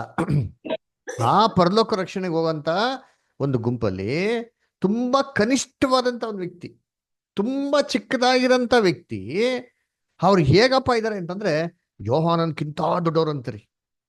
ಅಂದ್ರೆ ಇದ್ರಲ್ಲಿ ನಮ್ಗೆ ಏನ್ ಗೊತ್ತಾಗ್ತಾರೆ ಅಂತಂದ್ರೆ, ಯೋಹಾನ ಎಷ್ಟೇ ದೊಡ್ಡವರಾಗಿರ್ಬೋದು ಭೂಲೋಕದ ರಕ್ಷಣೆ ಸಂಬಂಧವಾಗಿ, ಆದ್ರೆ ಪರಲೋಕದ ರಕ್ಷಣೆಗೆ ಸಂಬಂಧವಾಗಿ ಇವ್ರು ಇನ್ನ ಚಿಕ್ಕವ್ರೆ. ಇವ್ರು ದೊಡ್ಡವರಾಗಿಲ್ಲ ಪರಲೋಕ ರಕ್ಷಣೆಗೆ ಹೋಗುವಂಥದ್ದು. ಅಂದ್ರೆ ಏನರ್ಥ ಅಂದ್ರೆ ಇವರು ಪರಲೋಕ ರಕ್ಷಣೆಗೆ ಬರಲ್ಲ ಅಂತ ಅರ್ಥ. ಅಂದ್ರೆ ಹಂಗಾರೆ ಪರಲೋಕ ರಕ್ಷಣೆಗೆ ಯಾರಪ್ಪ ಬರ್ತಾರೆ ಅಂತಂದ್ರೆ ಯೇಸು ಕ್ರಿಸ್ತು ಬಂದಿದ ನಂತರ. ಯಾಕಂದ್ರೆ ಯೋಹಾನ ಯಾವಾಗ ಇದ್ದಿದ್ದ? ಯೇಸು ಕ್ರಿಸ್ತಕ್ಕಿಂತ ಮುಂಚೆ ತಾನೇ ಇದ್ದಿದ್ದು. ಯೇಸು ಕ್ರಿಸ್ತಕ್ಕೆ ಮುಂಚೆ ತಾನೇ ಜನ್ಮ ತಗೊಂಡಿದ್ದವ್ರ. ಅಂದ್ರ ಯೇಸು ಕ್ರಿಸ್ತು ನಂತರ ಅಲ್ವರ ಯಾರೆಲ್ಲ ರಕ್ಷಣೆ ಹೊಂತಾರೋ ಅವ್ರಿಗೆ ಮಾತ್ರ ಪರಲೋಕದ ರಕ್ಷಣೆ. ಮಿಕ್ದವ್ರು ಎಲ್ಲರಿಗೂ ಏನ್ರಿ ಭೂಲೋಕದ ರಕ್ಷಣೆ ಅಲ್ವರ. ಏನ್ರಿ ಅವ್ರಕ್ಕಿಂತ ಮುಂಚೆ ಇರೋರು. ಅದಕ್ಕೆ ಏನ್ರಿ ದಾವೀದು, ಅಬ್ರಾಮು, ಇಸಾಕು, ಯಾಕೋಬು ಇವರೆಲ್ಲ ಎಲ್ಲೋದ್ರ? ಎಲಿಯ, ಏನಾಕು ಎಲ್ಲೋದ್ರ? ವಾಕ್ಯ ಓದಿ ನೋಡಂತ ಎಲ್ಲೋದ್ರು ಅಂತ ನೋಡೋಣ. ಯೋಹಾನ 3:13. ಭಾಸ್ಕರ್ ಬದರ್ ಓದ್ಬೋದಾ? ಯೋಹಾನ 3:13 Bhaskar brother. Okay, Saroja sister ಓದ್ಬೋದಾ? ಶಡ್ರಾಕ್ ಬದರ್ ಓದಿ. ಪರಲೋಕದಿಂದ ಇಳಿದು ಬಂದವನೇ ಅಂದರೆ ಮನುಷ್ಯ ಕುಮಾರನೇ ಹೊರತು ಮತ್ತಾರು ಪರಲೋಕಕ್ಕೆ ಏರಿ ಹೋದವರಲ್ಲ. ನೋಡ್ರ ಏನ್ ಹೇಳ್ತಾರೆ? ಪರಲೋಕದಿಂದ ಇಳಿದು ಬಂದವನೇ ಅಂದರೆ ಮನುಷ್ಯ ಕುಮಾರನೇ ಹೊರತು ಬೇರೆ ಯಾರೋ ಪರಲೋಕಕ್ಕೆ ಹೇಳ್ತಾರೆ. ಪರಲೋಕದಿಂದ ಬಂದವ್ರು ಯಾರು? ನಮ್ಮ ರಕ್ಷಕ ಯೇಸು ಕ್ರಿಸ್ತ ಬಂದು ಪರಲೋಕದಿಂದ ತಾನೆ.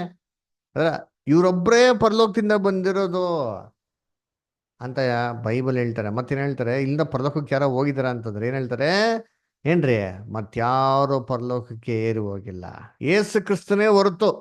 ಯೇಸು ಕ್ರಿಸ್ತನೇ ಭೂಲೋಕದಿಂದ ಪರಲೋಕಕ್ಕೆ ಹೋಗಿರೋದು. ಅವರೇ ಅಲ್ಲಿಂದ ಬಂದಿರೋದು. ತಿರ್ಗಾ ಅಲ್ಲೇ ಹೋಗಿರೋದು ಅವರೊಬ್ಬರೇ. ಇನ್ಯಾರು ಇಲ್ಲ ಅಂತಂದ್ಬಿಟ್ಟು ನಾನು ಹೇಳ್ತಾ ಇಲ್ಲ, ಸತ್ಯವೇದ ವಾಕ್ಯ ಹೇಳ್ತಾ ನೋಡ್ತೀನಿ. ಯಾರು ಪರಲೋಕಕ್ಕೆ ಏನಾಗಿರಂತೆ ಹೋಗಿಲ್ವಂತೆ. ಏನು ನೋಡಿ ಯೇಸು ಕ್ರಿಸ್ತ ಹೇಳ್ತಾರೆ. ನಾನೇನು ಹೇಳಿದ್ರೆ ನಂಬಕ್ಕೆ ಹೋಗ್ಬಿಡಿ. ಯೇಸು ಕ್ರಿಸ್ತ ಹೇಳೋದು ನಂಬೇಕಲ್ವಾ? ಯೇಸು ಕ್ರಿಸ್ತ ಸುಮ್ಮನೆ ಸುಳ್ಳು ಹೇಳ್ಬಿಡ್ತಾರ? ಅಬ್ರಾಮು, ಇಸಾಕು, ಯಾಕೋಬು ಎಲ್ಲ ಪರಲೋಕಕ್ಕೆ ಬಂದವ್ರೆ ಅಂತ ಹೇಳ್ತಾರ? ಏನ್ ಹೇಳ್ತಾರೆ ಇಲ್ಲಿ? ಯಾರು ಪರಲೋಕಕ್ಕೆ ಹೋಗಿಲ್ಲ ಅಂತ ಹೇಳ್ತಾರೆ. ಅದಕ್ಕೆ ಹೇಳಿದ್ದು ಇವ್ರಿಗೆಲ್ಲ ಭೂಲೋಕ ರಕ್ಷಣೆ. ಈ ಪರಲೋಕದ ರಕ್ಷಣೆ ಕ್ರಿಸ್ತನ ಬಂದಿದ ನಂತರ ಮಾತ್ರ. ಮತ್ತೆ ಇವರೆಲ್ಲ ಎಲ್ಲೋದ್ರು? ಇವರೆಲ್ಲ ಎಲ್ಲವ್ರೆ ಅಂತ ಅಂದ್ಬಿಟ್ಟು ಸತ್ಯವೇದ ಹೇಳ್ತಾರೆ. ನೋಡಿತೀನಿ, ಓದೋಣ. ಎಲ್ಲಿ ಅಂದ್ರೆ ಅಪೊಸ್ತಲ ಕೃತ್ಯಗಳು 2:34. ಸರೋಜಾ ಸಿಸ್ಟರ್ ಓದ್ಬೋದಾ? ಸರೋಜಾ ಸಿಸ್ಟರ್ ಏನಿದ್ದೀರಾ? ಡ್ಯಾನಿಯಲ್ ಬ್ರದರ್, ಸರಿ ಓದ್ರಿ ಬ್ರದರ್. ನೀವು ನೋಡಿ ಕೇಳುವುದನ್ನು ಸುರಿಸಿದ್ದಾನೆ. ದಾವೀದನು ಆಕಾಶಕ್ಕೆ ಏರಿ ಹೋಗಲಿಲ್ಲವಲ್ಲ. ನೋಡ್ರ ತಾನೇ ದಾವೀದನು ಆಕಾಶಕ್ಕೆ ಏರಿ ಹೋಗಲಿಲ್ವಲ್ಲ. ತಾನೇ ಹೇಳಿದ ಮಾತೇನೆಂದರೆ, ನಾನು ನಿಮ್ಮ ವಿರೋಧಗಳನ್ನು ನನ್ನ ಪಾದಗಳಿಗೆ ಪೀಠವಾಗ ಮಾಡುವ ತನಕ ನನ್ನ ಬಲಗಡೆಯಲ್ಲಿ ಕೂತಿಕೊಂಡಿರುವೆ ಎಂದು ಕರ್ತನು ನನ್ನ ಒಡೆಯನಿಗೆ ನುಡಿದನು ಎಂಬುದೇ. ನೋಡ್ರ ಕ್ಲೀನ್ ಆಗಿ ಐತೆ ನೋಡಿದ್ರಿ. ದಾವೀದನು ಪರಲೋಕಕ್ಕೆ ಹೋಗಿಲ್ಲ ರೀ ಅಲ್ವರ. ಆಕಾಶಕ್ಕೇರಿ ಹೋಗಿಲ್ಲ. ಎಲ್ಲೋದ್ರು? ಎಲ್ಲವ್ರೆ? 1 ಥೆಸಲೋನಿಕ 4ನೇ ಅಧ್ಯಾಯ 16ನೇ ವಾಕ್ಯ. 1 Thessalonians 4:16. ಓದಿ ಪುಷ್ಪಾಸ್ಟರ್. ಕರ್ತನು ತಾನೇ ಆಜ್ಞಾಘೋಷದೊಡನೆಯೂ ಪ್ರಧಾನ ದೂತನ ಶಬ್ದದೊಡನೆಯೂ ದೇವರ ತುತ್ತೂರಿ ಧ್ವನಿಯೊಡನೆಯೂ ಆಕಾಶದಿಂದ ಇಳಿದು ಬರುವನು. ಆಗ ಕ್ರಿಸ್ತನಲ್ಲಿರುವ ಸತ್ತವರು ಮೊದಲು ಎದ್ದು ಬರುವರು. ನೋಡ್ರ ಆಗ ಯಾವಾಗ? ಕರ್ತನು ತಾನೇ 2ನೇ ಬರಿಕೆಯಲ್ಲಿ ಬರ್ಬೇಕಾದ್ರೆ ಆವಾಗ ಕ್ರಿಸ್ತನ ಸತ್ತವ್ರು ಫಸ್ಟ್ ಎದ್ದು ಬರ್ತಾರೆ ಬರ್ತು. ಯಾರು ಹಂಗೆ ಪರಲೋಕಕ್ಕೆ ಹೋಗಲ್ಲ. ಬೈಬಲ್ ಎಷ್ಟು ಕ್ಲಿಯರ್ ಇದೆ ನೋಡ್ತೀರಿ. ಅದಕ್ಕೆ ಯೇಸು ಕ್ರಿಸ್ತು ಧೈರ್ಯವಾಗಿ ಹೇಳಿದ್ದೆ ಗೊತ್ತಾ? ಹೇಳ್ತಾರೆ ಸಮಾಧಿಲಿ ಮಲಗಿರೋರು ಎಲ್ಲರೂ ಅಂತ ಹೇಳ್ತಾರೆ. ಯೋಹನ 5:28. ಯೋಹನ 5:28. ರಮೇಶ್ ಪದರ್ ಓದ್ಬೋದಾ? ರಮೇಶ್ ಪದರ್ ಲೈನ್ ಇದ್ದೀರಾ? ರಮೇಶ್ ಪದರ್ ಓಕೆ. ರಂಗಸ್ವಾಮಿ ಪದರ್ ಓದಿ. ಅದಕ್ಕೆ ಆಶ್ಚರ್ಯಪಡಬೇಡಿರಿ, ಸಮಾಧಿಗಳಲ್ಲಿರುವರೆಲ್ಲರೂ ಆತನ ಧ್ವನಿಯನ್ನು ಕೇಳಿ ಎದ್ದು ಹೊರಗೆ ಬರುವ ಕಾಲ ಬರುತ್ತದೆ. ಬಂದ್ಬಿಡೈತಾ? ಇಲ್ಲ ರೀ. ಯಾವ ಬರ್ತಾರೆ? ಯೇಸು ಕೃಷ್ಣ 2ನೇ ಬರುವಿಕೆಯಲ್ಲಿ ಆತನ ಧ್ವನಿ ಕೇಳಿ, ತುತ್ತೂರಿಯ ಧ್ವನಿ ಕೇಳಿ ಬರೋಂಥ ಕಾಲ ಬರ್ತದೆ. ಇವಾಗ ಇನ್ನೇನಾಗಿಲ್ಲ, ಬಂದಿಲ್ಲ. ಅದರಿಂದ ಕರ್ತನಲ್ಲಿ ಪ್ರೀತಿ ಅಂತ ಸೊಗಳೆ ಯಾರು ಪರಲೋಕಕ್ಕೆ ಏನಾಗಿಲ್ಲ, ಇರೋಗಿಲ್ಲ. ಅದಕ್ಕೆ ಕೆಲವು ಜನಕ್ಕೆ ಡೌಟ್ ಬಂದ್ಬಿಡ್ತಾರೆ, ಬ್ರದರ್ ಹಂಗನ್ಬಿಟ್ರೆ ಎಲಿಯೇ ಎಲ್ಲೋದ್ರು ಬ್ರದರ್? ಅದರ ಎಲಿ ಎಲ್ಲೋದ್ರಂತೆ? ಸುಂಟ್ರ ಗಾಳಿಯಲ್ಲಿ ಏನ್ರಿ ರಥಾಶ್ವರದಲ್ಲಿ, ಅಗ್ನಿಯ ರಥಾಶ್ವರದಲ್ಲಿ ಎಲ್ಗೋದ್ರು ಅವರು? ಹೋದ್ರು ಅಂತ ಬೈಬಲ್ ಕೊಟ್ಟಿದ್ದೆ ಅಲ್ವಾ? ವಾಕ್ಯ ಓದನ. 2ನೇ ಅರಸು 2:11. ವಿಲಾಸ್ ಬ್ರದರ್ ಓದ್ತೀರಾ? 2 Kings 2:11.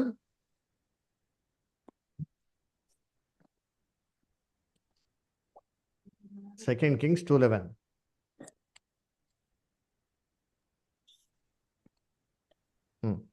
ಓದಿ. ಹ್ಮ್ ನಾನು ನಿನ್ನನ್ನು ಬಿಟ್ಟು ಹೊರಟ ಕೂಡಲೇ ಹ್ಮ್ ಯೆಹೋವನ ಆತ್ಮವು ನಿನ್ನನ್ನು ನನಗೆ ಗೊತ್ತಿಲ್ಲದ ಬೇರೊಂದು ಸ್ಥಳಕ್ಕೆ ಒಯ್ಯುವನು. ಇಲ್ಲ ಬ್ರದರ್, ನೀವ್ ಯಾವ್ದು ಓದ್ತಾ ಇದೀರಾ? ನೀವು ಸ್ಕ್ರೀನ್ ನೋಡ್ಕೊಂಡು ಓದ್ಬಾರ್ದು, ಬೈಬಲ್ ತಗೊಂಡು ಓದ್ಬೇಕು. ಪಾಸ್ಟರ್, ಒಂದು ಅರಸುಗಳು ಇಲ್ಲ ಇಲ್ಲ, 18:12 ಪಾಸ್ಟರ್. ನೋ, ಸೆಕೆಂಡ್ ಕಿಂಗ್ಸ್ 2:11 ಓದಿ. ಎರಡನೇ ಅರಸು. Second Kings. ಹಾ, ವಿಲಾಸ್ ಬ್ರದರ್ ಓದ್ತೀರಾ? ಸೆಕೆಂಡ್ ಕಿಂಗ್ಸ್ 2:11 ಬೈಬಲ್ ಓದಿ ವಾಕ್ಯಗಳೆಲ್ಲ. ಓಕೆ. ಅವರು ಮಾತಾಡುತ್ತಾ ಮುಂದೆ ಹೋಗುತ್ತಿರುವಾಗ ಪಕ್ಕನೆ ಅಗ್ನಿಮಯವಾದ ರಥಾಶ್ವಗಳು ನಡುವೆ ಬಂದು ಅವರನ್ನು ವಿಂಗಡಿಸಿದವು. ಎಲಿಯನು ಸುಳುಗಾಳಿಯ ಮುಖಾಂತರವಾಗಿ ಪರಲೋಕಕ್ಕೆ ಹೋದನು. ಪರಲೋಕಕ್ಕೆ ಎಲೀಷನು ಹೋದ್ರು ನೋಡ್ರ ಬದರ್, ಪರಲೋಕ ಹೋದ್ರ ಕೊಟ್ಟೈತಲ್ಲ ಬದರ್, ಹೆಂಗ್ ಬದರ್ ಇಲ್ಲ ಅಂತಂತೀರಾ ಅಂತಂದ್ರು. ಅದಕ್ಕೆ ಹೆಸರು ಮಾಡ್ತಾರೆ ಪರಲೋಕ ಅಂತ ನಂಬ್ಬಿಡ್ತಾರೆ. ಆದ್ರೆ ಇವ್ರು ಪರಲೋಕಕ್ಕೆ ಹೋದ್ರೆ ಯಾಕೆ ಯೇಸು ಕ್ರಿಸ್ತ ಯಾರು ಪರಲೋಕಕ್ಕೆ ಏರಿ ಬಂದಿಲ್ಲ ಅಂತಂದ್ರು? ಪರಲೋಕಕ್ಕೆ ಏರಿ ಹೋದವನು ಯಾರಿಲ್ಲ ಅಂತ ಯಾಕೆ ಹೇಳ್ಬೇಕಾಯ್ತು? ಹಂಗಾರೆ ಯೇಸು ಕ್ರಿಸ್ತ ಗೊತ್ತಿಲ್ಲ ಎಲ್ಲಿಯ ಪರಲೋಕಕ್ಕೆ ಹೋಗೋರಂತ. ಮತ್ತೆ ಎಲ್ಲೋದ್ರು? ಅದರ ಆಕ್ಚುಲಿ ಎಲಿಯ ಪರಲೋಕಕ್ಕೆ ಹೋಗಿಲ್ಲ ರೀ.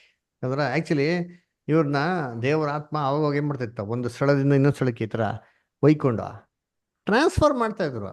ಅದೇ ಇಲ್ಲಾಗಿರೋದು. ಅದಕ್ಕೆ ಎಲಿಯನ ಅಂದ್ಬಿಟ್ಟು ಹುಡ್ಕೋದಿಕ್ಕೆ ಅಂತ ಅಂದ್ಬಿಟ್ಟು ಸೇವಕರನ್ನ ಕಳಿಸ್ತಾರೆ ನೋಡ್ರಿ ಅಂತೀನಿ ಅಲ್ವರ. ಅದೇ ಅಧ್ಯಾಯದಲ್ಲಿ ಕೊಟ್ಟಾರೆ, ಎಲಿಯನ ಹುಡ್ಕೋದಿಕ್ಕೆ ಏನ್ ಮಾಡೋದಂತೆ, ಸೇವಕರನ್ನ ಕಳಿಸಿದ್ರು ಅಂತ. ಎಲ್ಲಿ ಎರಡನೇ ಅರಸಲ್ಲಿ 2ನೇ ಅಧ್ಯಾಯ 16ನೇ ವಾಕ್ಯ ಓದ್ರಿ ಬದರ್. 16th ವರ್ಷ ಓದಿ ವಿಲಾಸ್ ಬದರ್. ಅನಂತರ ಅವರು ಅವನಿಗೆ, ನಿನ್ನ ಸೇವಕರಾದ ನಮ್ಮಲ್ಲಿ 50 ಮಂದಿ ಬಲಿಷ್ಠ ಜನರಿದ್ದಾರೆ. ನಿನ್ನ ಯಜಮಾನನನ್ನು ಹುಡುಕು ಹೋಗುವುದಕ್ಕೆ ಅವರಿಗೆ ಅಪ್ಪಣೆಯಾಗಲಿ. ಯೆಹೋವನ ಆತ್ಮವು ಅವನನ್ನು ಎತ್ತಿಕೊಂಡು ಹೋಗಿ ಒಂದು ಬೆಟ್ಟದ ಮೇಲಾಗಲಿ ತಗ್ಗಿನಲ್ಲಾಗಲಿ ಇಟ್ಟಿರಬಹುದು ಎಂದು ಹೇಳಿದರು. ನೋಡ್ರ, ಯೆಹೋವನ ಆತ್ಮ ಅವನ ತಗೊಂಡು ಹೋಗಿ ಒಂದು ಬೆಟ್ಟದ ಮೇಲೆ ತಗ್ಗ ಮೇಲೆ ಇಟ್ಟಿರ್ಬೋದು ಅಂತ ಹೇಳ್ತಾರೆ. ಈ ತರ ಆ ಕಾಲದಲ್ಲಿ ಮಾಡ್ತಾ ಇದ್ದಾರೆ, ಎಲಿಯನ್ನ ಮಾಡ್ತಾ ಇದ್ರು. ಎಲ್ಲಿದೆ ವಾಕ್ಯ? 1ನೇ ಅರಸು 18:12 ಓದಿ. ಫಸ್ಟ್ ಕಿಂಗ್ಸ್ 18:12 ಓದಿ. ಶಡ್ರಾಕ್ ಬ್ರದರ್ ಇವಾಗ ಓದಿ, ಅವಾಗ ಓದಲ್ಲ ವಾಕ್ಯ ಓದಿ.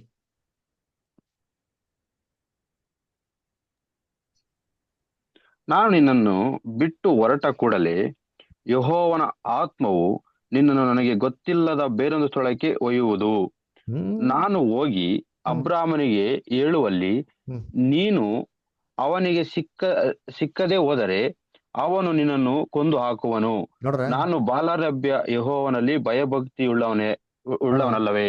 ನೋಡ್ರ ಹೇಳ್ತಾರೆ, ನೀನೇನ ಹೇಳ್ತೀಯ ಹೋಗ ಅಹಾಬ್ಗೆ ಹೇಳ್ಬಿಡು ಅಂತ. ನಾನು ಹೋಗಿ ಅಹಾಬ್ಗೆ ಹೇಳೋ ಅಷ್ಟೊತ್ತಿಗೆ ನೀ ಇರೋದಿಲ್ಲಪ್ಪ ಇಲ್ಲಿ.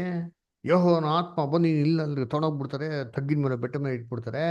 ಅಹಾಬ್ ದಿನ ಹುಡ್ಕೊಂಡು ಬಂದ್ರೆ ಇಲ್ಲ ಅಂತಾನೆ ನನ್ನ ಸೈಜ್ ಹಾಕ್ಬಿಡ್ತಾನೆ ಅಂತ ಹೇಳ್ತಾ ಹೊಣಿತೀನಿ. ನೋಡ್ರ, ಅಂದ್ರೆ ಇವರು ಪರಲೋಕಕ್ಕೆ ಎಲ್ಲೂ ಹೋಗಿಲ್ಲ ರೀ. ದೇವ್ರೇನ್ ಮಾಡೋರು, ಅವ್ರನ್ನ ಆಕಾಶಕ್ಕೆ ಕೊಡೋಗಿ ಇನ್ನೊಂದು ಜಾಗದಲ್ಲಿ ಮಾಡೋರು ಬಿಟ್ಬಿಡೋರಿ. ದಿಕ್ಕೆ ಎಲಿಯ ಎಷ್ಟೋ ವರ್ಷಗಳ ನಂತರ ಒಂದು ಲೆಟರ್ ಬರೀತಾರೆ ನೋಡಿರ್ತೀನಿ. 2ನೇ ಪೂರ್ವಕಾಲ ವೃತ್ತಾಂತ 21:12 ರಂಗಸ್ವಾಮಿ ಬದರ್ ಓದಿ. 2ನೇ ಪೂರ್ವಕಾಲ ವೃತ್ತಾಂತ 21:12.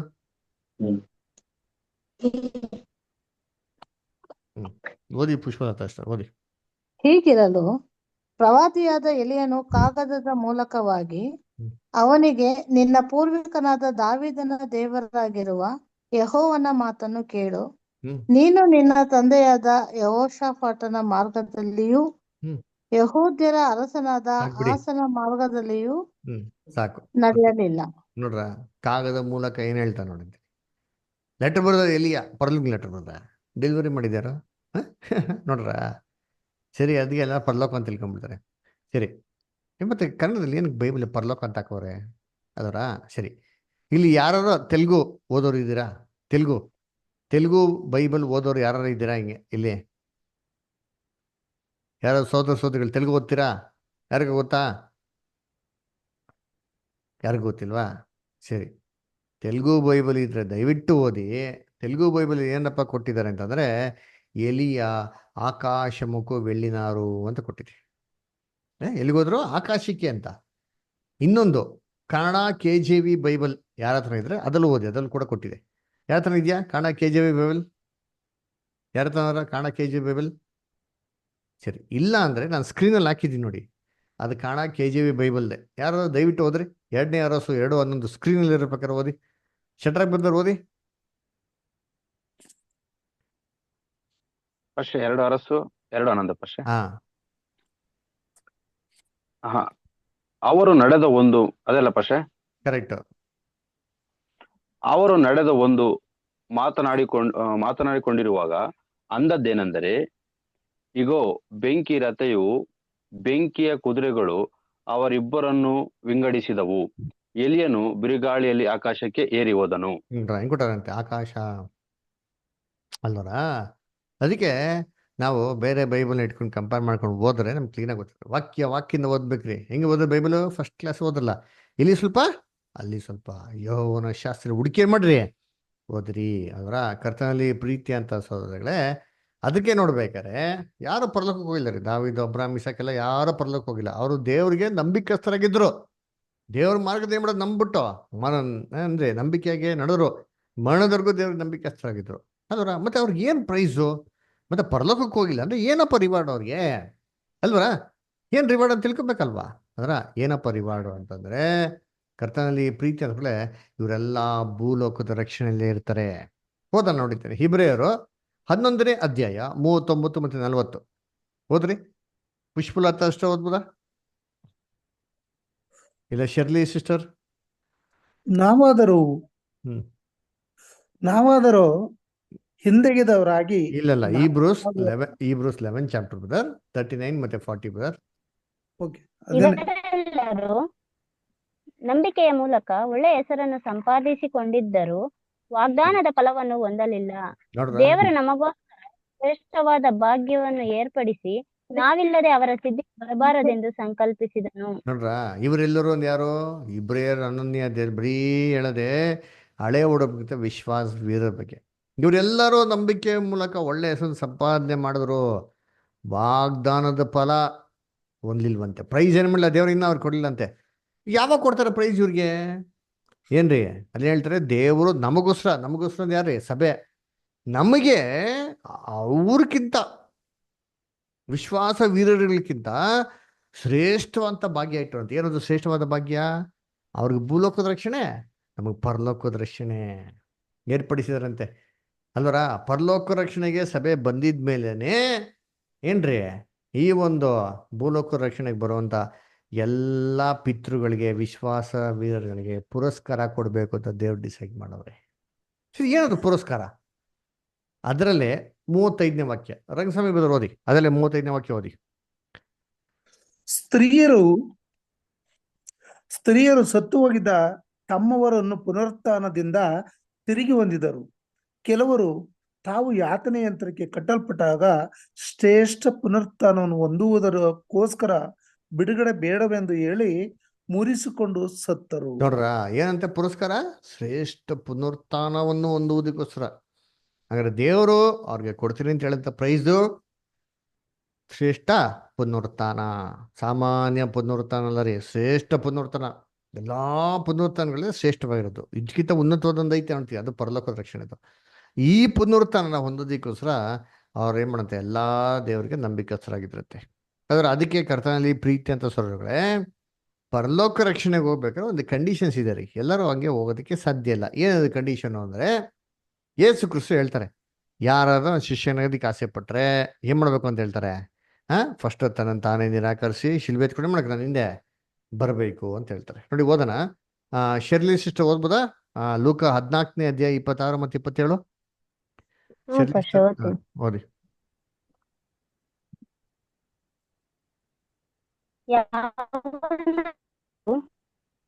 ನನ್ನ ತಂದೆ ತಾಯಿ, ಹೆಂಡತಿ, ಮಕ್ಕಳು, ಅಣ್ಣ ತಮ್ಮಂದಿರು, ಅಕ್ಕ ತಂಗಿಯರು ಇವರನ್ನು ತನ್ನ ಪ್ರಾಣವನ್ನು ಸಹ ಹಾಗೆ ಮಾಡದಿದ್ದರೆ ಅವನು ನನ್ನ ಶಿಷ್ಯನಾಗಿರಲಾರನು. ಯಾವನಾದರೂ ತನ್ನ ಶಿಲುಬೆಯನ್ನು ಹೊತ್ತುಕೊಂಡು ನನ್ನ ಹಿಂದೆ ಬಂದ ಹೊರತು ಅವನು ನನ್ನ ಶಿಷ್ಯನಾಗಿರಲಾರನು. ನೋಡ್ರ ಎಷ್ಟಲೇ ಹೇಳ್ತಾರೆ, ಯಾರಾದರೂ ತನ್ನನ್ನ ತಾನೇ ನಿರಾಕರಿಸಿ ಶಿಲ್ಬೆ ಇಟ್ಕೊಂಡು ನಾನು ಹಿಂದೆ ಬರೆದು ಶಿಷ್ಯನಾಗೋದಕ್ಕೆ ಸಾಧ್ಯ ಇಲ್ಲ. ಈ ಥರ ಕಂಡೀಷನ್ ಬೇರೆ ಯಾರು ಹೇಳಿದ್ರ?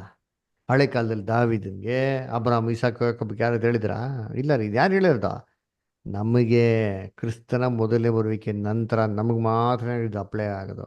ಸರಿ, ಇನ್ನೊಂದು ವಾಕ್ಯ ಓದೋಣ. ಎಲ್ಲಪ್ಪ ಅಂದ್ರೆ ಏನ್ರಿ, ಪರಲೋಕಕ್ಕೆ ಹೋಗೋಂಥ ಒಂದು ದ್ವಾರ ಯಾವಾಗ ಓಪನ್ ಆಯಿತು? ಅದರ Hebrews 10:20. ಪುಷ್ಪ ಎಷ್ಟೋ ಓದ್ತೀರಾ?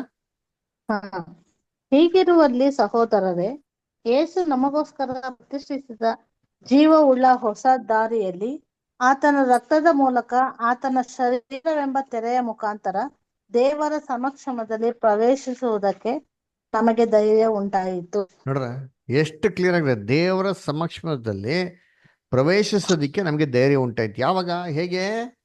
ಏನ್ರಿ? ಯೇಸು ಕ್ರಿಸ್ತನ ಏನ್ರಿ ಶರೀರ ಎಂಬುದ ತೆರೆ ಮುಖಾಂತರ. ಚೆನ್ನಾಗಿ ಅರ್ಥ ಇದೆಯಾ? ಯೇಸು ಕ್ರಿಸ್ತ ಸಾಯ್ಬೇಕಾಗಿತ್ತು, ತೆರೆ ಆಲಯದಲ್ಲಿ ಅರ್ಧೋಯ್ತು. ಆ ತೆರೆ ಏನು ಸೂಚಿಸ್ತಂದ್ರೆ ಪರಲೋಕಕ್ಕೆ ಇದುವರೆಗೂ ಯಾರು ಹೋಗಕ್ಕಾಗ್ತಾ ಇರಲ್ಲ. ಮಗನೇ ತನ್ನ ಪ್ರಾಣ ಕೊಟ್ಟಿದ್ಮೇಲೆ ಏನ್ರಿ ಇನ್ಮೇಲೆ ಪರಲೋಕಕ್ಕೆ ಹೋಗಕ್ಕೆ ಆಕ್ಸಸ್ ಇದೆ. ಅಲ್ಲಿವರೆಗೂ ಆಕ್ಸಸ್ ಬ್ಲಾಕ್. ಮತ್ತೆ ಇವರೆಲ್ಲ ಮುಂಚೆ ಹೆಂಗೆ ಹೋಗೋದಕ್ಕೆ ಸಾಧ್ಯ ಪರಲೋಕಕ್ಕೆ? ಅದಕ್ಕೆ ಯಾರೂ ಪರಲೋಕಕ್ಕೆ ಹೋಗಿಲ್ಲ. ಪರಲೋಕದ ರಕ್ಷಣೆ ಅಂತಂದ್ಬಿಟ್ಟು ತತ್ವ ಶುರು ಆಗಿದ್ದೆ ಕ್ರಿಸ್ತನ ಮೊದಲನೇ ಬರುವಿಕೆಗೆ ನಂತರನೇ. ವಾಕ್ಯ ಓದನ್ಬೇಕಾರೆ ಇಬ್ರಿಯರು 3:1. ವಿಲಾಸ್ಪದರ್ ಓದಿ. ವಿಲಾಸ್ಪದರ್ ಓದ್ಬೋದಾ? ಇಬ್ರಿಯರು 3:1 ಬದ. ಇಬ್ರಿಯ 3:1. ಆದುದರಿಂದ ದೇವ ಜನರಾದ ಸಹೋದರರೇ, ಪರಲೋಕ ಸ್ವಾಸ್ಥ್ಯಕ್ಕಾಗಿ ನನ್ನೊಂದಿಗೆ ಕರೆಯಲ್ಪಟ್ಟವರೇ, ನಾವು ಪ್ರತಿಜ್ಞೆ ಮಾಡಿ ಒಪ್ಪಿಕೊಂಡಿರುವ ದೇವ ಪ್ರೇಷಿತನು ಮಹಾಯಾಜಕನು ಆಗಿರುವ ಯೇಸುವನ್ನು ಲಕ್ಷ್ಯವಿಟ್ಟು ಯೋಚಿಸಿರಿ. ನೋಡ್ರ, ಪರಲೋಕ ಸ್ವಾಸ್ಥ್ಯಕ್ಕೆ ನನ್ನೊಂದಿಗೆ ಕರೆಯಲ್ಪಟ್ಟವರೇ, ಪರಲೋಕದ ರಾಜ್ಯಕ್ಕೆ ಕರೆಯಲ್ಪಟ್ಟಿದ್ದು ಕರೆ ಶುರು ಆಗಿದ್ದೆ ಕ್ರಿಸ್ತನ ಬರುವಿಕೆ ನಂತರ. ಸರಿ ಅಲ್ರ? ಹಂಗಾರೆ ಏನು ಇವಾಗ ಯೇಸು ಕ್ರಿಸ್ತನ ನಂಬಿದ್ರೆ, ಯೇಸು ಕ್ರಿಸ್ತನ ಹಿಂದೆ ಹೆಜ್ಜೆಗಳಲ್ಲಿ ನಡೆದ್ರೆ, ಎಲ್ಲವನ್ನೂ ಬಿಟ್ಟು ಶಿಲುಬೆ ಎತ್ಕೊಂಡು ಹೋದ್ರೆ ಏನು ಸಿಗ್ತದೆ ನಮಗೆ ಅಂದರೆ ಕ್ರಿಸ್ತನೊಂದಿಗೆ ಆಳ್ವಿಕೆ ಮಾಡೋಕ್ಕೆ 1000 ವರ್ಷ ಸಿಗ್ತದೆ. ಸಭೆ ಪರಲೋಕಕ್ಕೆ ಹೋಗ್ತಾ ಇಲ್ಲ. ಪರಲೋಕಕ್ಕೆ ಹೋಗಿ ಏನು ಮಾಡ್ತಾರೆ ಅಂದರೆ ಸುಮ್ಮನೆ ಅಲ್ಲ ರೀ, ಹೋಗಿ ಕೆಲಸ ಮಾಡ್ತಾರೆ. ಏನು ಕೆಲಸ ಮಾಡ್ತಾರೆ? ಎಲ್ಲ ಮನುಷ್ಯರ ಮೇಲೆ 1000 ವರ್ಷ ಏನು ಮಾಡ್ತಾರೆ? ಆಳ್ವಿಕೆ ಮಾಡ್ತಾರೆ. ಎಲ್ಲಿದೆ ವಾಕ್ಯ? ಪ್ರಕಟಣೆ 20ನೇ ಅಧ್ಯಾಯ 4ನೇ ವಾಕ್ಯ. ಪ್ರಕಟಣೆ 20:4. ರಂಗಸ್ವಾಮಿ ಓದೋದಾ? ತರುವಾಯ ಸಿಂಹಾಸನಗಳನ್ನು ಕಂಡೆನು, ಅವುಗಳ ಮೇಲೆ ಜನರು ಕೂತಿದ್ದರು, ನ್ಯಾಯ ತೀರಿಸುವ ಅಧಿಕಾರವು ಅವರಿಗೆ ಕೊಡಲ್ಪಟ್ಟಿತು.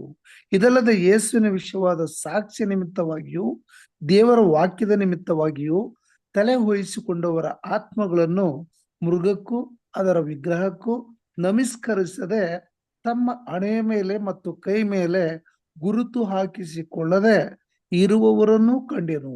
ಅವರು ಜೀವಿತರಾಗಿ ಎದ್ದು 1000 ವರ್ಷ ಕ್ರಿಸ್ತನೊಂದಿಗೆ ಆಳಿದರು.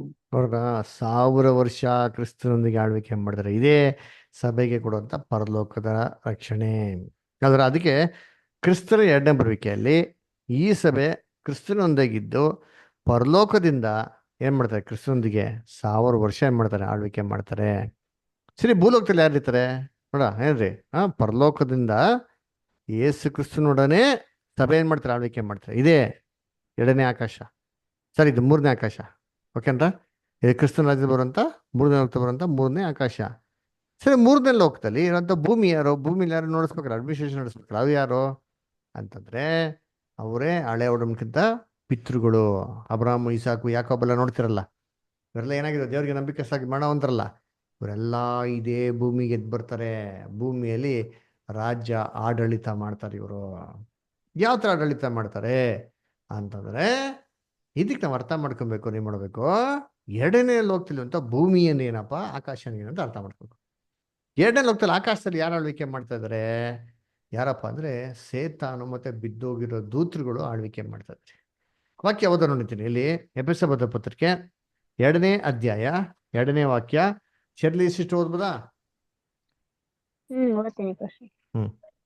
ನೀವು ಪೂರ್ವದಲ್ಲಿ ಅಪರಾಧಗಳನ್ನು ಪಾಪಗಳನ್ನು ಮಾಡುವವರಾಗಿದ್ದು ಇಹಲೋಕಾಚಾರಕ್ಕೆ ಅನುಸಾರವಾಗಿ ನಡೆದುಕೊಂಡಿರಿ. ವಾಯುಮಂಡಲದಲ್ಲಿ ಅಧಿಕಾರ ನಡೆಸುವ ಅಧಿಪತಿಗೆ, ಅಂದರೆ ನಂಬಲೊಲ್ಲದವರನ್ನು ಅವಿಧೇಯತೆಗೆ ಈಗ ಪ್ರೇರೇಪಿಸುವ ಆತ್ಮನಿಗೆ ಅನುಸಾರವಾಗಿ ನಡೆದುಕೊಂಡಿರಿ. ನೋಡ್ರ, ವಾಯುಮಂಡಲದಲ್ಲಿ ಅಧಿಕಾರ ನಡೆಸಂತ ಅಧಿಪತಿ. ನೋಡ್ರ, ಸೇತನ ಹೆಂಗಂದ್ರೆ ಎಲ್ಲ ಆಳ್ವಿಕೆ ಮಾಡ್ತಾನಂತೆ. ಅದರ ಭೂಲೋಕದಲ್ಲಿ ಮಾಂಸದಲ್ಲಿ ಬಂದು ಮನುಷ್ಯರನ್ನು ಇದ್ದ ಆಳ್ವಿಕೆ ಮಾಡ್ತಾನ? ಇಲ್ಲ ರೀ. ವಾಕ್ಯ ಏನ್ ಹೇಳ್ತಾರೆ? ವಾಯುಮಂಡಲ ಅಧಿಕಾರ ನಡೆಸಂತ ಅಧಿಪತಿ ಅಲ್ಲರ. ವಾಯುಮಂಡಲದಲ್ಲೇ ಯಾರು ಕಣ್ ಕಾಣಿಸ್ತಾನೆ ಮಾಡ್ತಾನೆ, ಆಳ್ವಿಕೆ ಮಾಡ್ತಾನೆ. ಸೇತನ ಕಣ್ ಕಾಣಿಸ್ತಾವನ? ಇಲ್ಲ ರೀ. ಏನ್ರಿ? ಇವನು ಅಲ್ಲಿಂದನೇ ಹೆಂಗೆ ಇನ್ಫ್ಲೂಯೆನ್ಸ್ ಜಮಾಯಿಸ್ತಾನೆ ಅಂದ್ರೆ ನಂಬಲ್ಲದವರು ಅವಿಧೇಯತೆಗೆ ಪ್ರೇರಣೆ ಮಾಡ್ತಾರೆ. ಯಾರೋ ದೇವ್ರ ವಾಕ್ಯ ನಂಬಲ್ವೋ ಅವ್ರದ್ದು ಅವಿಧೇಯಗಿರೋದಕ್ಕೆ ತುಂಬ ಮೋಟಿವೇಟ್ ಮಾಡಿದಾರಪ್ಪ ಅಂದ್ರೆ ಸೈತಾನ್ರಿ. ಅಲ್ಲಿಂದನೇ ಮಾಡ್ತಾನ್ರಿ. ಅದರ ಮಾಡ್ಬೋದಾ? ಮಾಡ್ಬೋದು, ಯಾಕೆ ಮಾಡೋಕ್ಕಾಗಲ್ಲ? ಅದರ ಇವಾಗ ಪ್ರೈಮ್ ಮಿನಿಸ್ಟ್ರು ಡೆಲ್ಲಿಯಲ್ಲಿ ಇಟ್ಕೊಂಡೆ ಒಂದು ಕಮಾಂಡ್ ಕೊಟ್ಟರೆ ಇಡೀ ಇಂಡಿಯಾನ ಆಳ್ವಿಕೆ ಮಾಡ್ಬೋದಾ? ಇಲ್ಲ, ಮಾಡ್ಬೋದು.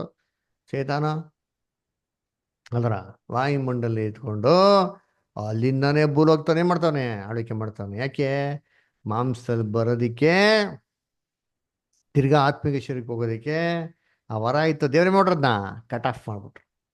ಅದಕ್ಕೆ ಬರೋಕ್ಕಾಗಲ್ಲ. ಇವತ್ತು ಅಲ್ಲಿಂದ ಏನು ಮಾಡ್ತಾನೆ, ಆಳ್ವಿಕೆ ಮಾಡ್ತಾನೆ. ಇವತ್ತು ಆಕಾಶದಲ್ಲಿ ಆಳ್ವಿಕೆ ಮಾಡ್ತಾ ಇದ್ದು ಈ ದುರಾತ್ಮನ ಸೇನೆ.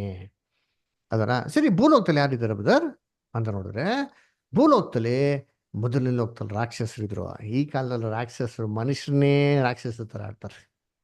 ಯಾರೋ ಇದಾರಲ್ಲ ದುಷ್ಟವಾಗಿರೋಂಥ ಏನ್ರಿ ಮಂತ್ರಿಗಳು, ಪ್ರಧಾನಮಂತ್ರಿಗಳು, ಅದರ ಚೀಫ್ ಮಿನಿಸ್ಟರ್ಗಳು, ಪೊಲಿಟಿಷಿಯನ್ಸು, ಇವರು ಮುಖಾಂತರ ಸೈತಾನ ಏನ್ ಮಾಡ್ತಾನೆ, ಆಳ್ವಿಕೆ ಮಾಡ್ತಾನೆ ನೋಡಿರ್ತೀರಿ. ಇದೇ ಈ ಎರಡನೇ ಲೋಕದಲ್ಲಿರೋಂಥ ಭೂಮಿ, ಇದೇ ಈ ಎರಡನೇ ಲೋಕದಂತ ಕಣ್ಣಿಗೆ ಕಾಣದಿರೋಂಥ ಆಕಾಶ. ಈ ಒಂದು ಎರಡು ಸೆಟಪ್ ಇದೆ ಗೊತ್ತಾ, ಈ ದುಷ್ಟ ಸೆಟಪ್. ಇದನ್ನ ನಾಶ ಮಾಡ್ತೀನಿ ಅಂತ ಅಂದ್ಬಿಟ್ಟೆ ಎರಡನೇ ಲೋಕದಲ್ಲಿ ದೇವ್ರು ಫಿಕ್ಸ್ ಆಗಿರೋದ್ರಿ. ನಾಶ ಮಾಡಿದ್ಮೇಲೆ ಈ ಮೂರನೇ ಲೋಕದಲ್ಲಿ ಹೊಸ ಸೆಟಪ್ ಏನಾಗ್ತದೆ, ಬರ್ತಾರೆ. ಅದೇನಪ್ಪ ಹೊಸ ಸೆಟಪ್? ಹೊಸ ಆಕಾಶ ಹೊಸ ಭೂಮಿ ಅಂದರೆ, ಹೊಸ ಆಕಾಶ ಅಂದರೆ ಕ್ರಿಸ್ತನು ಸಭೆ ಜೊತೆಗೆ ಮಾಡೋದು, ಆಳ್ವಿಕೆ ಮಾಡೋದು. ಅದರ ಭೂಲೋಕದಲ್ಲಿ ಯಾರಿರ್ತಾರೆ ಅಂದರೆ ಅವಾಗ ಪಿತೃಗಳು ಅಬ್ರಾಮು, ಇಸಾಕು, ಯಾಕೋಬ್ ಎಲ್ಲ ಏನಾಗಿರ್ತಾರೆ ಭೂಲೋಕದಲ್ಲೇ ಇರ್ತಾರೆ. ಎದ್ದು ಬರ್ತಾರೆ. ಅವಾಗ ಸಮಾಧಿಯಿಂದ ಎದ್ದು ಬಂದು ಭೂಲೋಕದಲ್ಲಿ ಏನಾಗ್ತಾರೆ, ಅವ್ರು ಇರ್ತಾರೆ. ವಾಕ್ಯ ಯಾವ್ದು ನೋಡಿ, ಕೀರ್ತನೆ 45:16 ಓದ್ರಿ. ಯಾರಾದ್ರ ಕೀರ್ತನೆ 45:16 ಓದಿ ಬದರ್. ಅರಸನೇ, ವಂಶ ಪಾರಂಪರ್ಯವಾಗಿ ಬಂದ ಸ್ಥಾನದಲ್ಲಿರುವುದಕ್ಕೆ ನಿನಗೆ ಮಕ್ಕಳು ಹುಟ್ಟುವರು, ಅವರನ್ನು ದೇಶದಲ್ಲೆಲ್ಲ ಅಧಿಕಾರಿಗಳನ್ನಾಗಿ ನೇಮಿಸುವಿ. ನೋಡ್ರ, ಮೇನ್ ವಂಶ ಪಾರಂಪರ್ಯ ನೋಡ್ಬೇಕು, ನಿನ್ಗೆ ಮಕ್ಕಳು ಹುಡ್ತಾರಂತೆ. ಯೇಸು ಕ್ರಿಸ್ತನ ಬಗ್ಗೆ ಹೇಳೋದು. ಯೇಸು ಕ್ರಿಸ್ತನಿಗೆ ವಂಶ ಪಾರಂಪರ್ಯಾಗಿ ಯಾರೆಲ್ಲ ಬಂದಿದ್ರು, ಅಬ್ರಾಮ್, ಇಸಾಕ ಎಲ್ಲ ಇವರೆಲ್ಲ ವಂಶದಲ್ಲಿ ತಾನೇ ಇದ್ರು. ಇವ್ರ ವಂಶತಾನೆ ಯೇಸು ಕ್ರಿಸ್ತ ಹುಟ್ಟಿದ್ದು. ಇವರೆಲ್ಲರೂ ಕ್ರಿಸ್ತನಿಗೇನ್ರಿ ಮಕ್ಕಳಾಗ್ಬಿಡ್ತಾರಂತೆ. ಯಾವಾಗ? ಪುನರುತ್ಥಾನದಲ್ಲಿ. ಸತ್ತೋಗ್ಬಿಟ್ರು, ಸಮಾಧಿಗೆ ಹೋಗ್ಬಿಡಿದ್ರೆ. ಯೇಸು ಕ್ರಿಸ್ತ ಎಣ್ಣೆ ಬರಬೇಕಾದ್ರೆ ಸಮಾಧಿಯಿಂದ ಎಬ್ಬಿಸ್ತಾರೆ. ಅವಾಗ ಯೇಸು ಕ್ರಿಸ್ತು ತಂದೆ, ಆ ತಂದೆಗೆ ಇವ್ರೇನಾಗ್ತಾರೆ, ಮಕ್ಳುಗಳ ಥರ ಹುಡ್ತಾರೆ ನೋಡಿರ್ತೀನಿ. ಅದಕ್ಕೆ ನಿನಗೆ ಮಕ್ಕಳು ಹುಟ್ಟುವರು. ಈ ಮಕ್ಳುಗಳನ್ನ, ಅಬ್ರಾಮ್, ಇಸಾಕ್, ಯಾಕೋಬರ್ಗಳನ್ನ ಯೇಸು ಕ್ರಿಸ್ತ ಏನ್ ಮಾಡತ್ತೆ, ದೇಶದಲ್ಲೆಲ್ಲ ಅಧಿಕಾರಿಗಳನ್ನಾಗಿ ನೇಮಿಸ್ತಿ. ಎಲ್ಲ ಡಿಪಾರ್ಟ್ಮೆಂಟ್ನ ಕ್ರಿಸ್ತನ್ ರಾಜ್ಯದಲ್ಲಿ ಆಳ್ವಿಕೆ ಮಾಡೋದು ಯಾರಪ್ಪ, ನಡೆಸೋದು ಯಾರಪ್ಪ ಅಂದರೆ ಎಲ್ಲ ಪಿತೃಗಳು. ಎಷ್ಟು ಡಿಪಾರ್ಟ್ಮೆಂಟು? ಫುಡ್ ಡಿಪಾರ್ಟ್ಮೆಂಟು, ನೇವಿ, ಅದರ ಏನ್ರಿ ಆಮೇಲೆ ಏನ್ರಿ navigation, air craft, forest department, finance department, education department ಐತಲ್ಲ, ಇವೆಲ್ಲ ಡಿಪಾರ್ಟ್ಮೆಂಟ್ಗಳನ್ನ ಪಿತೃಗಳು ಹ್ಯಾಂಡ್ಲ್ ಮಾಡ್ತಾರೆ. ಯಾಕಂದರೆ ಇವ್ರಿಗೆಲ್ಲ ಆಲ್ರೆಡಿ ಈ ಡಿಪಾರ್ಟ್ಮೆಂಟ್ಗಳನ್ನ ಹ್ಯಾಂಡ್ಲ್ ಮಾಡಿ ಎಕ್ಸ್ಪೀರಿಯನ್ಸ್ ಆಗಿದೆ. ನೋವಾ ಪ್ರಾಣಿಗಳ ಬಗ್ಗೆ ಗೊತ್ತಿಲ್ವಾ? ಚೆನ್ನಾಗಿ ಗೊತ್ತು. ಎಲಿಯಾ ಅವಾಗ ಟೇಕ್ ಆಫ್ ಆಗ್ತಾಯಿದ್ರು, ಆಕಾಶ ಹೋಗ್ತಾರು, ಬಂದು ಲ್ಯಾಂಡ್ ಆಗ್ತಾಯಿದ್ರು. ಅವ್ರಿಗೆ ಗೊತ್ತು, ಏರ್ವೇಸ್ ಬಗ್ಗೆ ಗೊತ್ತು. ಅಲ್ವರ ಏನ್ರಿ ಯೋನಾ ಸಮುದ್ರದ ಒಳಗೆ ಹೋಗಿ ಬರೋಕೆ ಗೊತ್ತು ಅವನಿಗೆ. ಅಲ್ವರ ದೋಣಿಗಳ ಬಗ್ಗೆ, ಸಬ್ಮರೀನ್ ಬಗ್ಗೆ ಚೆನ್ನಾಗಿ ಗೊತ್ತು. ಯೋಸೆಫು ಫುಡ್ಡನ್ನ ಆಹಾರ ಎಲ್ಲರಿಗೂ ಹೆಂಗೆ ಕೊಟ್ಟ? ಬರಗಾಲದಲ್ಲಿ ಫುಡ್ ಡಿಪಾರ್ಟ್ಮೆಂಟ್ ಅವ್ರಿಗೆ ಗೊತ್ತು. ದಾನಿಯಲ್ಲೋ ಹಣಕಾಸು ಮಂತ್ರಿ ಆಗಿದ್ದರಿ ರೀ ಬಾಬಿಲೋನ್ನಲ್ಲಿ. ಅವ್ರಿಗೆ ಯಾವ ರೀತಿ ಹ್ಯಾಂಡ್ಲ್ ಮಾಡಬೇಕು, ಸತ್ಯವಂತನಾಗಿ ನಿಷ್ಠಾವಂತನಾಗಿ ಅಂದ್ಬಿಟ್ಟು ಗೊತ್ತಿರೋದ್ರಿಂದ ಅದನ್ನು ಕ್ರಿಸ್ತನ ರಾಜ್ಯದಲ್ಲಿ ಮಾಡ್ತಾರೆ. ಅದಕ್ಕೆ ಈ ಎರಡೂ ಜನಾಂಗದವರನ್ನ ಸೆಲೆಕ್ಷನ್ ಮಾಡ್ತಾ ಇರೋದು. ಭೂಲೋಕದ ರಕ್ಷಣೆಗೆ, ಪರಲೋಕ ರಕ್ಷಣೆಗೆ. ಏನಕ್ಕೆ ಜನಗಳನ್ನ ಸೆಲೆಕ್ಟ್ ಮಾಡ್ತಿದ್ದಾರೆ ಅಂತಂದರೆ, ಕ್ರಿಸ್ತನ ರಾಜ್ಯದಲ್ಲಿ ಮೂರನೇ ಲೋಕದಲ್ಲಿ ಒಂದು ಭೂಮಿ ಏನಾಗಿರ್ಬೇಕು ಇರಬೇಕು, ಭೂಲೋಕದಲ್ಲಿ ಒಂದು ಆಕಾಶ ಏನಾಗಿರ್ಬೇಕು. ಆಕಾಶ ಯಾರಪ್ಪ ಅಂದರೆ ಕ್ರಿಸ್ತನು ಸಭೆ. ಅವರು ಅಲ್ಲಿನ ಆಡಳಿತ ಮಾಡೋದಕ್ಕೆ ಭೂಮಿಲಿ ಇರ್ತಾರೆ ಎಲ್ಲ ಮನುಷ್ಯರು ಮತ್ತು ಪಿತೃಗಳಿರ್ತಾರೆ. ಅದರ ಇದಕ್ಕೇನೆ ಈ ಸೆಟಪ್ನ ಈ ಸುವಾರ್ತೆ ಆಗೋದಿಲ್ಲ, ಅವ್ರು ಸೆಲೆಕ್ಷನ್ ಮಾಡ್ತಿರೋದು. ಒಂದ್ಸತಿ ಸೆಲೆಕ್ಷನ್ ಆಗಿದ ತಕ್ಷಣ ಏನು ಗೊತ್ತಾ ಮಾಡ್ತಾರೆ, ಎರಡನೇ ಲೋಕನ ಅಂತ್ಯ ಮಾಡ್ತಾರಂತೆ. ಎಲ್ಲಿ ಕೊಟ್ಟಿದ್ದಾರೆ ವಾಕ್ಯ? 2 ಪೇತ್ರ 3:7 ಓದ್ರಿ. 2 Peter 3:7 ಓದ್ರಿ ದಯವಿಟ್ಟು ಯಾರಾದ್ರು. ಆದರೆ ಈಗಿರುವ ಭೂಮ್ಯಾಕಾಶಗಳು ಅದೇ ವಾಕ್ಯದ ಬಲದಿಂದ ಬೆಂಕಿಯ ಮೂಲಕ ನಾಶವಾಗುವುದಕ್ಕೆ ಇಡಲ್ಪಟ್ಟಿವೆ, ಮತ್ತು ಭಕ್ತಿಹೀನರ ಶಿಕ್ಷಾವಿಧಿಯು ನಾಶವು ಉಂಟಾಗುವ ದಿನಕ್ಕಾಗಿ ಹ್ಮ್ ಆ ಬೆಂಕಿ ಸಿದ್ಧವಾಗಿದೆ. ಆ ಬೆಂಕಿ ಎದರ ಬೆಂಕಿ ಮುಖಾಂತರ ಹೆಣ್ಣು ಲೋಕವನ್ನು ನಾಶ ಮಾಡಕ್ ಇಟ್ಟಿದ್ದಾರೆ. ಈಗಿರುವಂತ ಭೂಮಿ ಆಕಾಶನ ಬೆಂಕಿ ಮುಖಾಂತರ ನಾಶ ಮಾಡ್ತಾರೆ. ಏನ್ ಬೆಂಕಿ? ಎಲ್ಲರೂ ಹೇಳ್ಕೊಂಡ್ಬಿಟ್ಟಿರ್ತಾರೆ, ಎಲ್ಲ ಕಡೆ ಬಾಂಬ್ ಹಾಕ್ಬಿಡ್ತಾರೆ, ಡಮಾಲ್ ಡಿಶ್ ಡಿಶ್ ಡಿಶ್ ಅಂದ್ಬಿಟ್ಟು ಎಲ್ಲ ಕಡೆ ನಾಶ ಆಗ್ಬಿಡ್ತಾರೆ, ಎಲ್ಲ ಕಡೆ ಯುದ್ಧ ಆಗ್ಬಿಡ್ತಾರೆ ಅಂತ. ಬಾಂಬಿಂದ ನೀವೇನ್ ಮಾಡೋದು? ಇನ್ಫ್ರಾಸ್ಟ್ರಕ್ಚರ್ನ ಹಾಳು ಮಾಡ್ಬೋದು. ಜನಗಳಿರಂತ ಕೆಟ್ಟಿರೋದನ್ನ ತೆಗಿಬೋದಾ? ಇಲ್ಲ ರೀ. ಜನಗಳಲ್ಲಿರೋಂಥ ಕೆಟ್ಟತನ ತೆಗಿಬೇಕು ಅಂದ್ರೆ ಈ ಬಾಂಬ್ ಗಿಂಬಲ್ಲ ಸಾಲದ ರೀ. ಅದಕ್ಕೇನು ಗೊತ್ತಬೇಕು? ದೇವರ ಕೋಪ ಬೇಕು. ಅದು ವಾಕ್ಯ ಬೈಬಲ್ನಲ್ಲಿ ದೇವ್ರ ಕೋಪನ ಅದಕ್ಕೆ ಬೆಂಕಿಗೆ ಏನ್ ಮಾಡ್ತಾರೆ? ಹೋಲಿಕೆ ಮಾಡ್ತಾರೆ. ಶಡ್ರಾಕ್ ಬದರ್ ಓದ್ಬೋದಾ? ಜೆಫೇನಿಯಾ 3:8 ಓದ್ತಿರ ಬದರ್? ಆಗ್ತದ?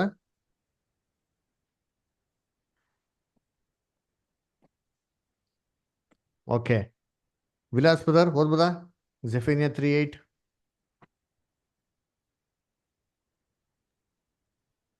ಒಂದು ನಿಮಿಷ ನೋಡ್ತೀನಿ ಪಾಸ್ಟರ್, ನೋಡ್ತೀನಿ ಸರ್. ಹಾ.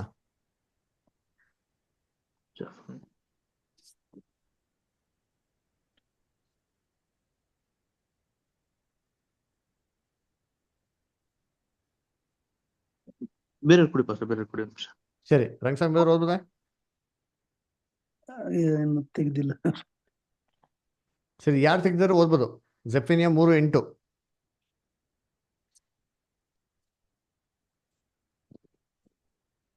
ಹಳೆ ಒಡಂಬಡಿಕೆ ಜೆಫೇನಿಯಾ. ಏಳುವ ದಿನವನ್ನು ಎದುರು ನೋಡಿರಿ. ಜನಾಂಗ ರಾಜ್ಯಗಳ ಮೇಲೆ ನನ್ನ ರೌದ್ರವನ್ನು, ಹೌದು ನನ್ನ ಉಗ್ರ ಕೋಪವನ್ನೆಲ್ಲ ಹೊಯ್ದು ಬಿಡುವುದಕ್ಕಾಗಿ ಆ ಜನಾಂಗಗಳನ್ನು ಸೇರಿಸಿ ಆ ರಾಜ್ಯಗಳನ್ನು ಕುಡಿಸಬೇಕೆಂದು ತೀರ್ಮಾನಿಸಿಕೊಂಡಿದ್ದೇನೆ. ಲೋಕವೆಲ್ಲ ನನ್ನ ರೋಷಾಗ್ನಿಗೆ ತುತ್ತಾಗುವುದಷ್ಟೇ. ನೋಡ್ರಾ, ಲೋಕವೆಲ್ಲ ನನ್ನ ರೋಷಾಗ್ನಿಗೆ ರೋಷಾಗ್ನಿ ಅದರ ದೇವರ ರೋಷನ ಅಗ್ನಿ ಕಂಪೇರ್ ಮಾಡ್ತಾರೆ. ಈ ಅಗ್ನಿಯಲ್ಲೇ, ಈ ದೇವರ ಉಗ್ರ ಕೋಪದಲ್ಲೇ ಎರಡನೇ ಲೋಕನ ನಾಶ ಮಾಡೋದು. ಏನ್ ಎರಡನೇ ಲೋಕ ಅಂದ್ರೆ? ಶೇತಾನಿನ ದುಷ್ಟ ಆಳ್ವಿಕೆ, ಭೂಲೋಕದಲ್ಲಿ ದುಷ್ಟ ಮನುಷ್ಯ ಆಳ್ವಿಕೆನ ನಾಶ ಮಾಡ್ತಾರೆ. ಎಲ್ಲಿ ಕೊಟ್ಟವ್ರೆ? 2 ಪೇತ್ರ 3:10 ಓದಿಂತೀನಿ. 2 ಪೇತ್ರ 3:8 ಓದ್ರಲ್ವಾ? 2 ಪೇತ್ರ 3:10 ಕೊಟ್ಟವ್ರು, ಓದಿಂತೀನಿ. ಕರ್ತನ ಆದರೂ ದಿನವು ಕರ್ತನ ದಿನವು ಹ್ಮ್ ಕಳ್ಳನು ಬರುವಂತೆ ಬರುತ್ತದೆ. ಹ್ಮ್ ಆ ದಿನದಲ್ಲಿ ಆಕಾಶ ಮಂಡಲವು ಮಹಾಘೋಷದಿಂದ ಇಲ್ಲದೆ ಹೋಗುವುದು. ಆ ದಿನದಲ್ಲಿ ಸೂರ್ಯ ಆಕಾಶ ಚಂದ್ರ ಮಂಡಲವೋ ಇಲ್ಲದಂತೆ ಹೋಗ್ಬಿಡ್ತದೆ. ಸೂರ್ಯ ಚಂದ್ರ ಲಯವಾಗಿ ಹೋಗ್ಬಿಡ್ತದೆ. ಆಮೇಲೆ ಸೂರ್ಯ ಚಂದ್ರ ನಕ್ಷತ್ರಗಳು ಉರಿದು ಲಯವಾಗಿ ಹೋಗುವವು. ಭೂಮಿಯು ಅದರಲ್ಲಿರುವ ಕೆಲಸಗಳು ಸುಟ್ಟು ಹೋಗುವವು. ಭೂಮಿ ಸುಟ್ಟೋಗ್ಬಿಡ್ತದ? ಇಲ್ಲ ರೀ, ಭೂಮಿಯು ಅದರಲ್ಲಿರುವಂತ ಕೆಲಸವು ಸುಟ್ಟೋಗ್ತದೆ. ಭೂಮಿಯಲ್ಲಿರೋಂಥ ಕೆಲಸ ಸುಟ್ಟೋಗ್ತಾರೆ ಹೊರತು ಭೂಮಿ ಏನಾಗಲ್ಲ, ಸುಟ್ಟೋಗಲ್ಲ ರೀ. ನೋಡಿದ್ರ ಎಷ್ಟು ದಿನ ಕೊಟ್ಟೈತೆ?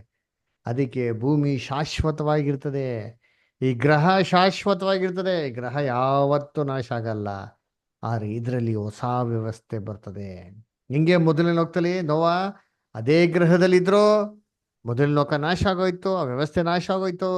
ಆದರೆ ಅದೇ ಗ್ರಹದಲ್ಲಿ ಹೊಸ ವ್ಯವಸ್ಥೆ ಶುರು ಆಯಿತು. ಅದೇ ಥರ ಈ ದುಷ್ಟ ಪ್ರಪಂಚ ನಾಶ ಆಗಿ ಕ್ರಿಸ್ತನ ಹೊಸ ಒಂದು ವ್ಯವಸ್ಥೆ ಶುರು ಆಗ್ತದೆ. ಹೋದ ನೋಡಿ, ಪ್ರಸಂಗಿ 1:4 ಮತ್ತೆ ಏಷಯ 45:18 ಓದ್ರಿ ಯಾರಾದ್ರ? ಪ್ರಸಂಗಿ 1:4 ಮತ್ತೆ ಏಷಯ 45:18. ಒಂದು ತಲಾಂತರವು ಗತಿಸುವುದು, ಇನ್ನೊಂದು ತಲಾಂತರವು ಬರುವುದು, ಭೂಮಿಯಾದರೂ ಶಾಶ್ವತವಾಗಿ ನಿಲ್ಲುವುದು. ನೋಡ್ರ, ಭೂಮಿ ಆದರೂ ಶಾಶ್ವತವಾಗಿ ನಿಲ್ಲುವುದು. ನೋಡ್ರ ಎಷ್ಟು ಕೊಟ್ಟಿದೆ. ಭೂಮಿ ಯಾವತ್ತೂ ಹಿಂಗೆ ಇರ್ತಾರೆ, ನಾಶ ಮಾಡಕ್ ಸಾಧ್ಯನೇ ಇಲ್ಲ. ಒಂದು ತಲಾಂತರ ಹೋಗ್ತದೆ, ಮೊದಲನೇ ಲೋಕ ಹೋಗ್ತಾರೆ, ಎರಡನೇ ಲೋಕ ಬರ್ತದೆ, ಎರಡನೇ ಲೋಕ ಹೋಗ್ತಾರೆ, ಮೂರನೇ ಲೋಕ ಬರ್ತದೆ. ಭೂಮಿ ಮಾತ್ರ ಹಿಂಗೆ ಇರ್ತದೆ. ಆಮೇಲೆ ನೋಡಿ ಏಷಯ 45:18 ಓದಿ. ಆಕಾಶ ಮಂಡಲವು ಆಕಾಶ ಮಂಡಲವನ್ನು ಸೃಷ್ಟಿಸಿದ ಯೆಹೋವನ ಮಾತನ್ನು ಕೇಳಿರಿ. ಆತನೇ ದೇವರು ಭೂಲೋಕವನ್ನು ನಿರ್ಮಿಸಿ ರೂಪಿಸಿ ಸ್ಥಾಪಿಸಿದನು. ಅದನ್ನು ಶೂನ್ಯ ಸ್ಥಾನವಾಗಿರಲೆಂದು ಸೃಷ್ಟಿಸದೆ ಜನ ನಿವಾಸಕ್ಕಾಗಿಯೇ ರೂಪಿಸಿದನು. ನೋಡ್ರ, ಶೂನ್ಯ ಸ್ಥಾನವಾಗಿರೋದಕ್ಕೆ ಸೃಷ್ಟಿಸದೆ ಜನ ನಿವಾಸಕ್ಕಾಗಿ ಭೂಮಿನ ನಾಶ ಮಾಡ್ಬಿಟ್ಟು ಎಲ್ಲಾ ಖಾಲಿ ಆಗ್ಬಿಟ್ಟು ಎಲ್ಲಾರು ಪರಲೋಕಕ್ಕೆ ನರಕಕ್ಕೆ ಹೋಗಲ್ಲ ಮಾಡಿರೋ ಭೂಮಿ.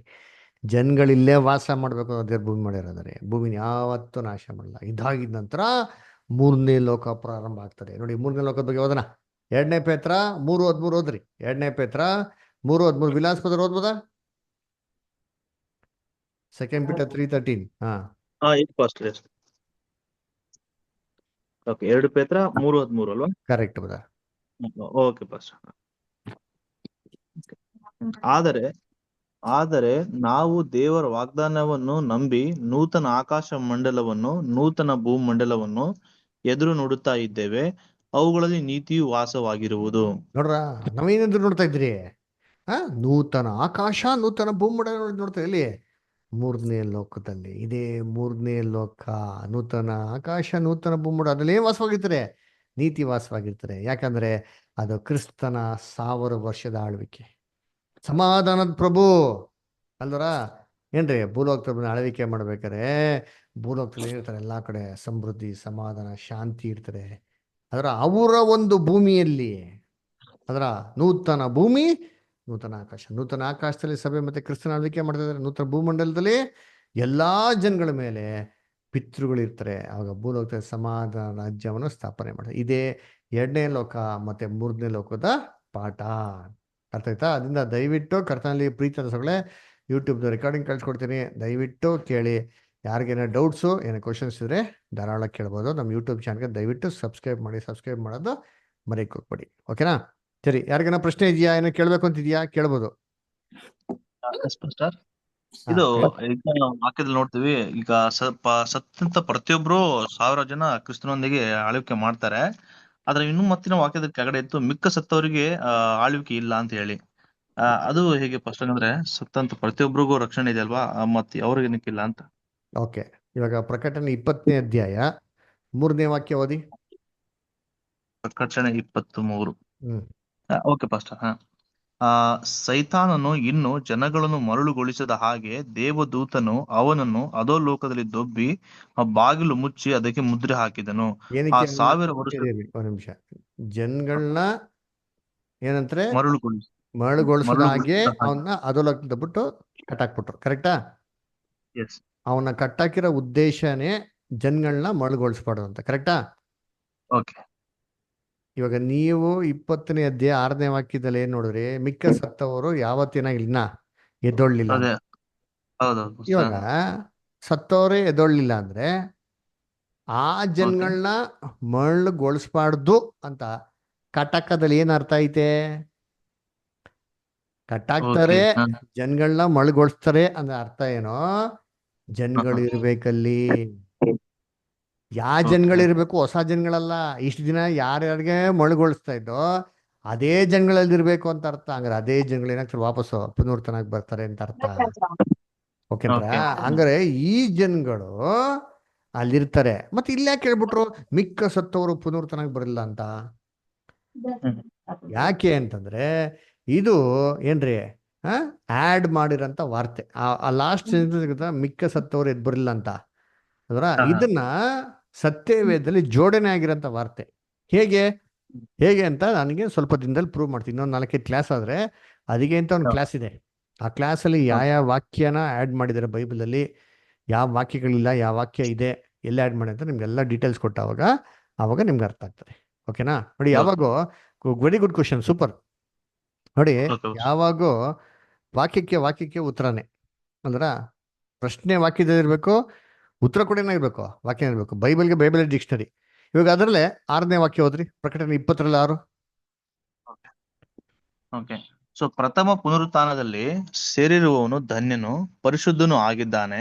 ಇಂಥವರ ಮೇಲೆ 2ನೆಯ ಮರಣಕ್ಕೆ ಅಧಿಕಾರವಿಲ್ಲ. ಆದರೆ ಅವರು ದೇವರಿಗೂ ಕ್ರಿಸ್ತನಿಗೂ ಯಾಜಕರಾಗಿ ಕ್ರಿಸ್ತನೊಂದಿಗೆ ಆ 1000 ವರ್ಷ ಆಳುವರು. ಯಾರ ಮೇಲೆ ಆಳ್ವಿಕೆ ಮಾಡ್ತಾರೆ? ಸಭೆ ಕ್ರಿಸ್ತನೊಂದಿಗೆ 1000 ವರ್ಷ ಆಳ್ವಿಕೆ ಮಾಡ್ತಾರೆ. ಯಾರ ಮೇಲೆ ಆಳ್ವಿಕೆ ಮಾಡ್ತಾರೆ? ಸತ್ತೋರು ಯಾರು ಬರಲಿಲ್ಲ ಅಂದ್ರೆ? ಓಕೆ.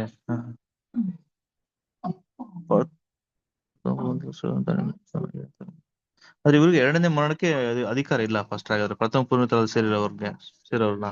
ಹೌದು. ಇದೆಲ್ಲ ಡೀಟೇಲ್ಸ್ ಹೋಗ್ತಾ ಕ್ಲಾಸಸ್ ಅಲ್ಲಿ ಇನ್ನ ಡೀಟೇಲ್ ಹೇಳ್ಕೊಡ್ತೀವಿ. ಯಾರದು, ಯಾಕೆ 2ನೇ ಮರಣ ಇಲ್ಲ, 2ನೇ ಮರಣ ಅಂತ ತಿಳ್ಕೊಬೇಕಲ್ವಾ? ಓಕೆ, ಇದೆಲ್ಲ ಬರೋ ಕ್ಲಾಸಸ್ ಎಲ್ಲ ಕವರ್ ಮಾಡ್ತೀರಿ. ಸರಿ, ಹೇಳ್ರಿ. ನೆಕ್ಸ್ಟ್ ಇನ್ನೇನ್ ಪ್ರಶ್ನೆ ಇದೆಯಾ? ಅದೇ ನಾನು ಲಾಸ್ಟ್ ಒಂದು ವಾಕ್ಯದಲ್ಲಿ ಕೇಳ್ಪಟ್ಟೆ. ಈಗ ಸತ್ತಂತ ಪ್ರತಿಯೊಬ್ಬರಿಗೂ ಎದ್ದೇಳ್ತಾರೆ, ಪ್ರತಿಯೊಬ್ಬರಿಗೂ ನ್ಯಾಯ ತೀರ್ಪಾಗುತ್ತಂತೆ ಅಂತ ಹೇಳಿದ್ಬಿಟ್ವಿ. ಹಾಗಾದ್ರೆ ಇದ್ರಲ್ಲಿ ಹಂಗಂದ್ರೆ ಈಗ ತಪ್ಪು ಮಾಡ್ತಾ ಇರ್ತಾರೆ, ಪಾಪ ಮಾಡ್ತಾ ಇರ್ತಾರೆ, ಪಾಪ ಮಾಡ್ತಾ ಇರ್ತಾರೆ, ಅಪರಾಧ ಮಾಡ್ತಾ ಇರ್ತಾರೆ, ಇವ್ರಿಗೆಲ್ಲರಿಗೂ ರಕ್ಷಣೆ ಇದೆಯಾ ಹಾಗಾದ್ರೆ? ಖಂಡಿತವಾಗೂ ಎಲ್ಲರಿಗೂ ನ್ಯಾಯ ತೀರ್ಪಂತಿದೆ. ಖಂಡಿತವಾಗೂ ಮಾಡಿರೋ ಕೃತ್ಯಗಳು ತಕ್ಕಂತೆ ಅವ್ರಿಗೆ ಪಾಪಗಳಿಗೆ ಶಿಕ್ಷೆನೂ ಕೊಡ್ತಾರೆ. ಅದೇ ಥರ ಖಂಡಿತವಾಗೂ ಅವ್ರಿಗೂ ಕೂಡ ರಕ್ಷಣೆ ಅಂತ ಮಾರ್ಗ ಏನಾಗಿದೆ ಇದೆ. ಅದು ಯಾವಾಗ, ಯಾತಕ್ಕೆ, ಹೇಗೆ ಅಂತ ಮಾಡಬೇಕು, ಸ್ಟಡಿ ಮಾಡಬೇಕು. ಈ ಸ್ಟಡಿಯಲ್ಲಿ ನಿಮ್ಗೆ ಅದನ್ನೇ ಡೀಟೇಲಾಗಿ ಹೇಳ್ಕೊಡೋದು. ಓಕೆ ಓಕೆ ಓಕೆನಾ? ಸೊ ಕ್ರಮವಾಗಿ ಒಂದೊಂದೇ ಕ್ಲಾಸ್ ನೀಟಾಗಿ ನೀವು ಸಮಾಧಾನವಾಗಿ ಹೇಳ್ಕೊಡ್ತೀರಿ. ಅದ ಎಲ್ಲ ಕ್ಲಾಸಸ್ ಕೇಳ್ರಿ. ನಿಮಗೆ ಡೌಟ್ ಇದ್ರೆ ಅಫ್ಕೋರ್ಸ್ ನಿಮ್ಮ ಡೌಟ್ಸ್ ಎಲ್ಲ ಇದೆಲ್ಲ ಎಲಾಬ್ರೇಟ್ ಆಗಿ ಕ್ಲಿಯರ್ ಆಗ್ತಾರೆ. ಡೆಫಿನೆಟ್ ಆಗಿ ಡೌಟೇ ಇಲ್ಲ, ಎಲಾಬ್ರೇಟ್ ಆಗಿ ಕ್ರಿಯೇಟ್ ಆಗ್ತಾರೆ. ಓಕೆನಾ? ಇವಾಗ ನಾನು ನಿಮ್ಗೊಂದು ಪ್ರಶ್ನೆ ಕೇಳ್ತೀನಿ. ಜನಗಳು ಪಾಪ ಮಾಡಕ್ಕೆ ಏನ್ ಕಾರಣ? ಅದೇ ಈಗ ನಾವು ಲಾಸ್ಟ್ ಟೈಮ್ ಕ್ಲಾಸ್ ಕೇಳಿದ ಆದಾಮನೇ ಮೇನ್ ಕಾರಣ. ಸರಿ, ಆಮೇಲೆ ಆದಾಮಗೆ ಬುದ್ಧಿ ಇಲ್ಲ, ಹೋಲಿಸಿರಿ ಬಿಡಿ. ಆದಾಮಗಿನ ಬುದ್ಧಿ ಇಲ್ಲ ಅಂತ ತಿಳ್ಕೊಂಡು ಬೇರೆಯವ್ರಿಗೆಲ್ಲ ಬುದ್ಧಿ ಇಲ್ವಾ? ಇದೆ. ಸರಿ, ನಾನು ಇನ್ನೊಂದು ಕ್ವಶನ್ ಕೇಳ್ತೀನಿ. ಹಾ, ಹೇಳಿ. ಇವಾಗ ನೀವು ಪಾಪ ಮಾಡ್ತೀರಾ ಇಲ್ವಾ? ಮಾಡ್ತೀನಿ ಬಸ್. ಮತ್ತೆ ನಿಮ್ಗೆ ಹೆಂಗ್ ರಕ್ಷಣೆ? ಹಿಂಗೆ ಹಿಂಗೆ ಅವ್ರಿಗೂ ರಕ್ಷಣೆ ಐತೆ, ಸಮಾಧಾನವಾಗಿರಿ ಏನ್ ತಗೋಬೇಡಿ, ಆಯ್ತರ? ಅವ್ರಿಗೆ ಯಾವ ತರ ರಕ್ಷಣೆ ಇದೆ ಯೋಚನೆ ಮಾಡ್ಬೇಕಲ್ಲ. ಇವಾಗ ನಿಮ್ಗೆ ಹೆಂಗೆ ರಕ್ಷಣೆ ಇದೆ ಅಂತಂದ್ಮೇಲೆ ಅವ್ರಿಗೂ ಒಂಥರ ರಕ್ಷಣೆ ಇರ್ಬೇಕಲ್ವಾ? ಎಸ್ ಎಸ್ ಅದನ್ನೇ ಭೂಲೋಕದ ರಕ್ಷಣೆ ಅಂತ ಹೇಳಿ. ಇದು ಸಿಂಪಲ್ ಆನ್ಸರ್ ಆಯ್ತಾ? ನಿಮಗೆ ಹೆಂಗೆ ಪರಲೋಕದ ರಕ್ಷಣೆ ನಿಮ್ಮೇಲೆ ದಯ ಜೋಡಿಸಿದ್ರು, ನಿಮ್ಮೊಂಥರ ನಾನು ಸೇರ್ಬಿಟ್ಟೆ, ಆಯ್ತಾ? ಆಯ್ತರ ಅವ್ರಿಗೂ ಕೂಡ ರಕ್ಷಣೆ ಇದೆ. ಭೂಲೋಕ ರಕ್ಷಣೆ ಇರೋದು ಹೊತ್ತು ಪರಲೋಕ ರಕ್ಷಣೆ ಇಲ್ಲ. ಸರಿ, ಇವಾಗ ಏನ್ ಮಾಡೋಣ ಅಂದ್ರೆ ಸ್ವಲ್ಪ ಥಿಂಕ್ ಮಾಡಿ. ಅವ್ರು ಏನಕ್ಕೆ ಮಾಡ್ತಾರೆ ಪಾಪ? ಏನ್ ಕಾರಣ? ಸೈತನ್ ಮಾಳ್ಗೊಳಿಸ್ತಾನೆ. Very good. ಅವ್ರನ್ನ ಕೆಟ್ಟತನಕ್ಕೆ ಪ್ರೇರಣೆ ಮಾಡ್ತಿರೋದೇ ಯಾರೋ? ಸೈತಾನ್.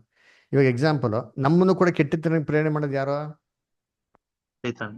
ಸೈತಾನ್. ಯಾವಾಗ ನೋಡಿ, ದೇವರು ಒಂದು ಸರ್ಕಲ್ ಹಾಕ್ಬಿಟ್ಟಿದ್ದಾರೆ. ಆ ದೇವ್ರ ಚೌಕಟ್ಟಲ್ಲಿರೋ ತನಕ ನಾವು ಜೋಪಾನವಾಗಿರ್ತೀವಿ. ದೇವ್ರ ಚೌಕಟ್ಟು ಬಿಟ್ಟು ಹೊರಡೆ ಹೋಗೋದಿಕ್ಕೆ ನಮಗೆ ಪ್ರೇರಣೆ ಮಾಡೋದು ಯಾರಪ್ಪ ಅಂದ್ರೆ ಸೈತಾನ್. ದುಷ್ಟ ಆಲೋಚನೆ ಮುಖಾಂತರ ನಮ್ಗೆ ಅಟ್ಲೀಸ್ಟು ಕಣ್ಗಳು ತೆಗೆದ್ರೆ, ವಾಕ್ಯ ಅರ್ಥ ಮಾಡ್ಕೊಂತ ಇದ್ರೆ ಸ್ವಲ್ಪ ಫೈಟ್ ಮಾಡ್ತೀರಿ. ಲೋಕ್ತವ್ರು ಪಾಪ ಗೊತ್ತಿಲ್ಲ, ಚೇತನ ಕಣ್ಗಳನ್ನ ಮುಚ್ಚಿಬಿಟ್ಟವನೆ. ಅದರಿಂದ ಮುಚ್ಚಿರೋದನ್ನ ಕುಡ್ರಿಗೆ ಹೋಗಿ ಹೇಳಿದ್ರೆ ಯೇಸು ಕ್ರಿಸ್ತ ಹೇಳ್ತಾರೆ, ಕುರುಡನ ನಡ್ಸ್ಕೊಂಡು ಹೋದ್ರೆ ಇಬ್ರು ಏನ್ ಮಾಡ್ತಾರೆ? ಹಳ್ಳಿಕ್ಕೆ ಬೀಳ್ತಾರೆ. ಅಷ್ಟೇ. ಇವತ್ತು ಅದೇ ಆಗ್ತಾ ಇರೋದು ಆಯ್ತಾ? ಅದರಿಂದ ದೇವರು ಫಸ್ಟ್ ಅದಕ್ಕೆ ಸೊಲ್ಯೂಷನ್ ನೋಡ್ತಾರೆ. ಏನ್ ಸೊಲ್ಯೂಷನ್ ಅಂದ್ರೆ, ಫಸ್ಟ್ ಒಂದು ದುಷ್ಟನ್ನ ಕಟ್ಟಾಕು, ಇನ್ನೂ ಜನಗಳನ್ನ ಮೊಳಗೊಳಿಸೋದಾಗೆ 1000 ವರ್ಷ ಕಟ್ಟಾಕು. ಅವನ್ನ ಕಟ್ಟಾಕ್ಬಿಟ್ರೆ ಜನಗಳನ್ನ ಮೊಳಗೊಳಿಸೋದಕ್ಕೆ ಯಾರು ಇರಲ್ಲ. ಅವಾಗ ಸತ್ಯ ಜನಗಳು ಕೇಳ್ತಾರೆ. ಓಕೆನಾ? ಕ್ಲಿಯರ್. ಕೇಳಂತ ಒಂದು ಕ್ಲಾರಿಟಿ ಒಂದು ಟೈಮ್ ಬರ್ತಾರೆ. ಇವಾಗ ನಾನು ಒಂದು ಕ್ವಶನ್ ಕೇಳ್ತೀನಿ. ನೀವು ಹುಡ್ದಾಗಿದ್ದ ಕ್ರಿಶ್ಚಿಯನ್ಸಾ? ಇಲ್ಲ ಫಸ್ಟ್. ಇಲ್ಲ. ನಿಮ್ಗೆ ಯಾಕೆ ದೇವ್ರ ಕಣ್ಣು ಹುಡ್ದಾಗೆ ತೆಗ್ದಿಲ್ಲ? ನಿಮಗೆ ಒಂದು ಟೈಮ್ ಬಂತು, ನಿಮಗೆ ಅದು ರಿಯಲೈಸ್ ಆಯ್ತು. ಕರೆಕ್ಟಾ? ಯಾರೋ ಒಬ್ರು ಹೇಳಿರ್ತಾರೆ, ಅದನ್ನ ಕೇಳಿ ನಿಮ್ಗೆ ವಿಶ್ವಾಸ ಬಂದು, ನಂಬಿಕೆ ಬಂದು ಅದ್ರಲ್ಲಿ ಒಂದು ಲೆವೆಲ್ ಬೆಳೆದಿರ್ತಾರೆ. ಅವು ಕೇಳಿದ ತಕ್ಷಣ ಟಕ್ ಅಂತ ಇಮ್ಮಿಟಕ್ಕೆ ಆಯ್ತು ಅಂದ್ಬಿಟ್ಟು ಒಂದೇ ಸೆಕೆಂಡಲ್ಲಿ ನೀವು ಮಾರ್ಪಾಡಾಗ್ಬಿಟ್ರಾ? ಇಲ್ಲ ತಾನೇ?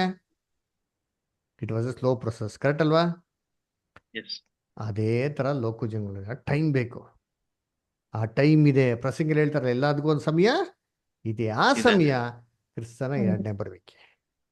ಇವಾಗ ಯಾರಾದರೂ ನನ್ನ ಶಿಷ್ಯನಾಗೋದಕ್ಕೆ ಆಸೆ ಪಟ್ರೆ ನನ್ನ ತಾನೇ ನಿರಾಕರಿಸಿ ಶಿಲ್ಬೆ ಎತ್ಕೊಂಡು ನಾನು ಹಿಂದೆ ಬರಬೇಕು. ಆಸೆ ಇಲ್ವಾ? ನೋ ಪ್ರಾಬ್ಲಮ್, ಇರಪ್ಪ, ಆರಾಮ್ಗಿರ್ಲಿ, ಒಂದು ಸಂತೋಷ. ಯೇಸು ಕ್ರಿಸ್ತ ಮೊದಲನೇ ಬರುವಿಕೆಲಿ ಇಡೀ ಇಸ್ರೇಲ್ ರಾಜ್ಯನ ಕನ್ವರ್ಟ್ ಮಾಡ್ಬಿಟ್ರಾ? ಇಲ್ಲ. ಎಷ್ಟು ಜನ ಬಂದ್ರು? ಯೇಸು ಕ್ರಿಸ್ತನ ಹಿಂಬಾಲಿಸಿದ್ದು ಎಷ್ಟು ಜನ? 12 ಜನ. 12 ಜನ. ಅದ್ರ ಒಬ್ರು ಏನ್ ಮಾಡ್ಬಿಟ್ರು? ಯೇಸು ಕ್ರಿಸ್ತನ ಹಿಡ್ಕೊಬಿಟ್ರು. ಅವರೇ ಅವ್ರ ಕೆಲಸದಲ್ಲಿ ಸಕ್ಸಸ್ಫುಲ್ ಆಗಿಲ್ಲ. ಯೋಚನೆ ಮಾಡಿ, ಯೇಸು ಕ್ರಿಸ್ತನೇ ಅವ್ರ ಕೆಲಸದಲ್ಲಿ ಏನಾಗಿಲ್ಲ, 100% ಆಗಿದ್ರ? ಎಲ್ಲ ಇಲ್ಲಿ ಕನ್ವರ್ಟ್ ಮಾಡ್ಬಿಟ್ರ ಅವರು ಎಲ್ಲರನ್ನು? ಅವ್ರ ಕೆಲ ಆಗಿಲ್ಲ. ಯಾಕೆ? ಯಾರ ಕಾರಣ? ಒಂದು ಸೇತಾನ್ ಕಾರಣ, ಕಣ್ಗಳು ಮಂಕ್ಕೊಂಡ್ರೆ. ಇನ್ನೊಂದು ಇವ್ರ ಸ್ಟಬ್ಬನ್ನೆಸ್ಸು, ಇವ್ರಿಗೂ ಕೇಳೋಕ್ಕೇನಿಲ್ಲ ಮನ್ಸು ಇಲ್ಲ. ಅದಕ್ಕೆ ದೇವ್ರೊಂದು ಟೈಮ್ ಮಾಡವ್ರೆ, ಅದೇ 1000 years. ಓಕೆನಾ ಬ್ರದರ್? Okay okay good. ಸರಿ, ಯಾರಿಗಾರ ಡೌಟ್ಸ್ ಇದೆಯಾ? ಕ್ವಶನ್ಸ್ ಇದೆಯಾ? ಯಾರಿಗಾರ ಏನೋ ಕೇಳಬೇಕು ಅಂತಿದ್ಯಾ? ಸರಿ, ಓಕೆ. ಕೊನೆಯದಾಗ ಒಂದು ಪ್ರಾರ್ಥನೆ ಮಾಡಿ ಮುಕ್ತಾಯ ಮಾಡೋಣ.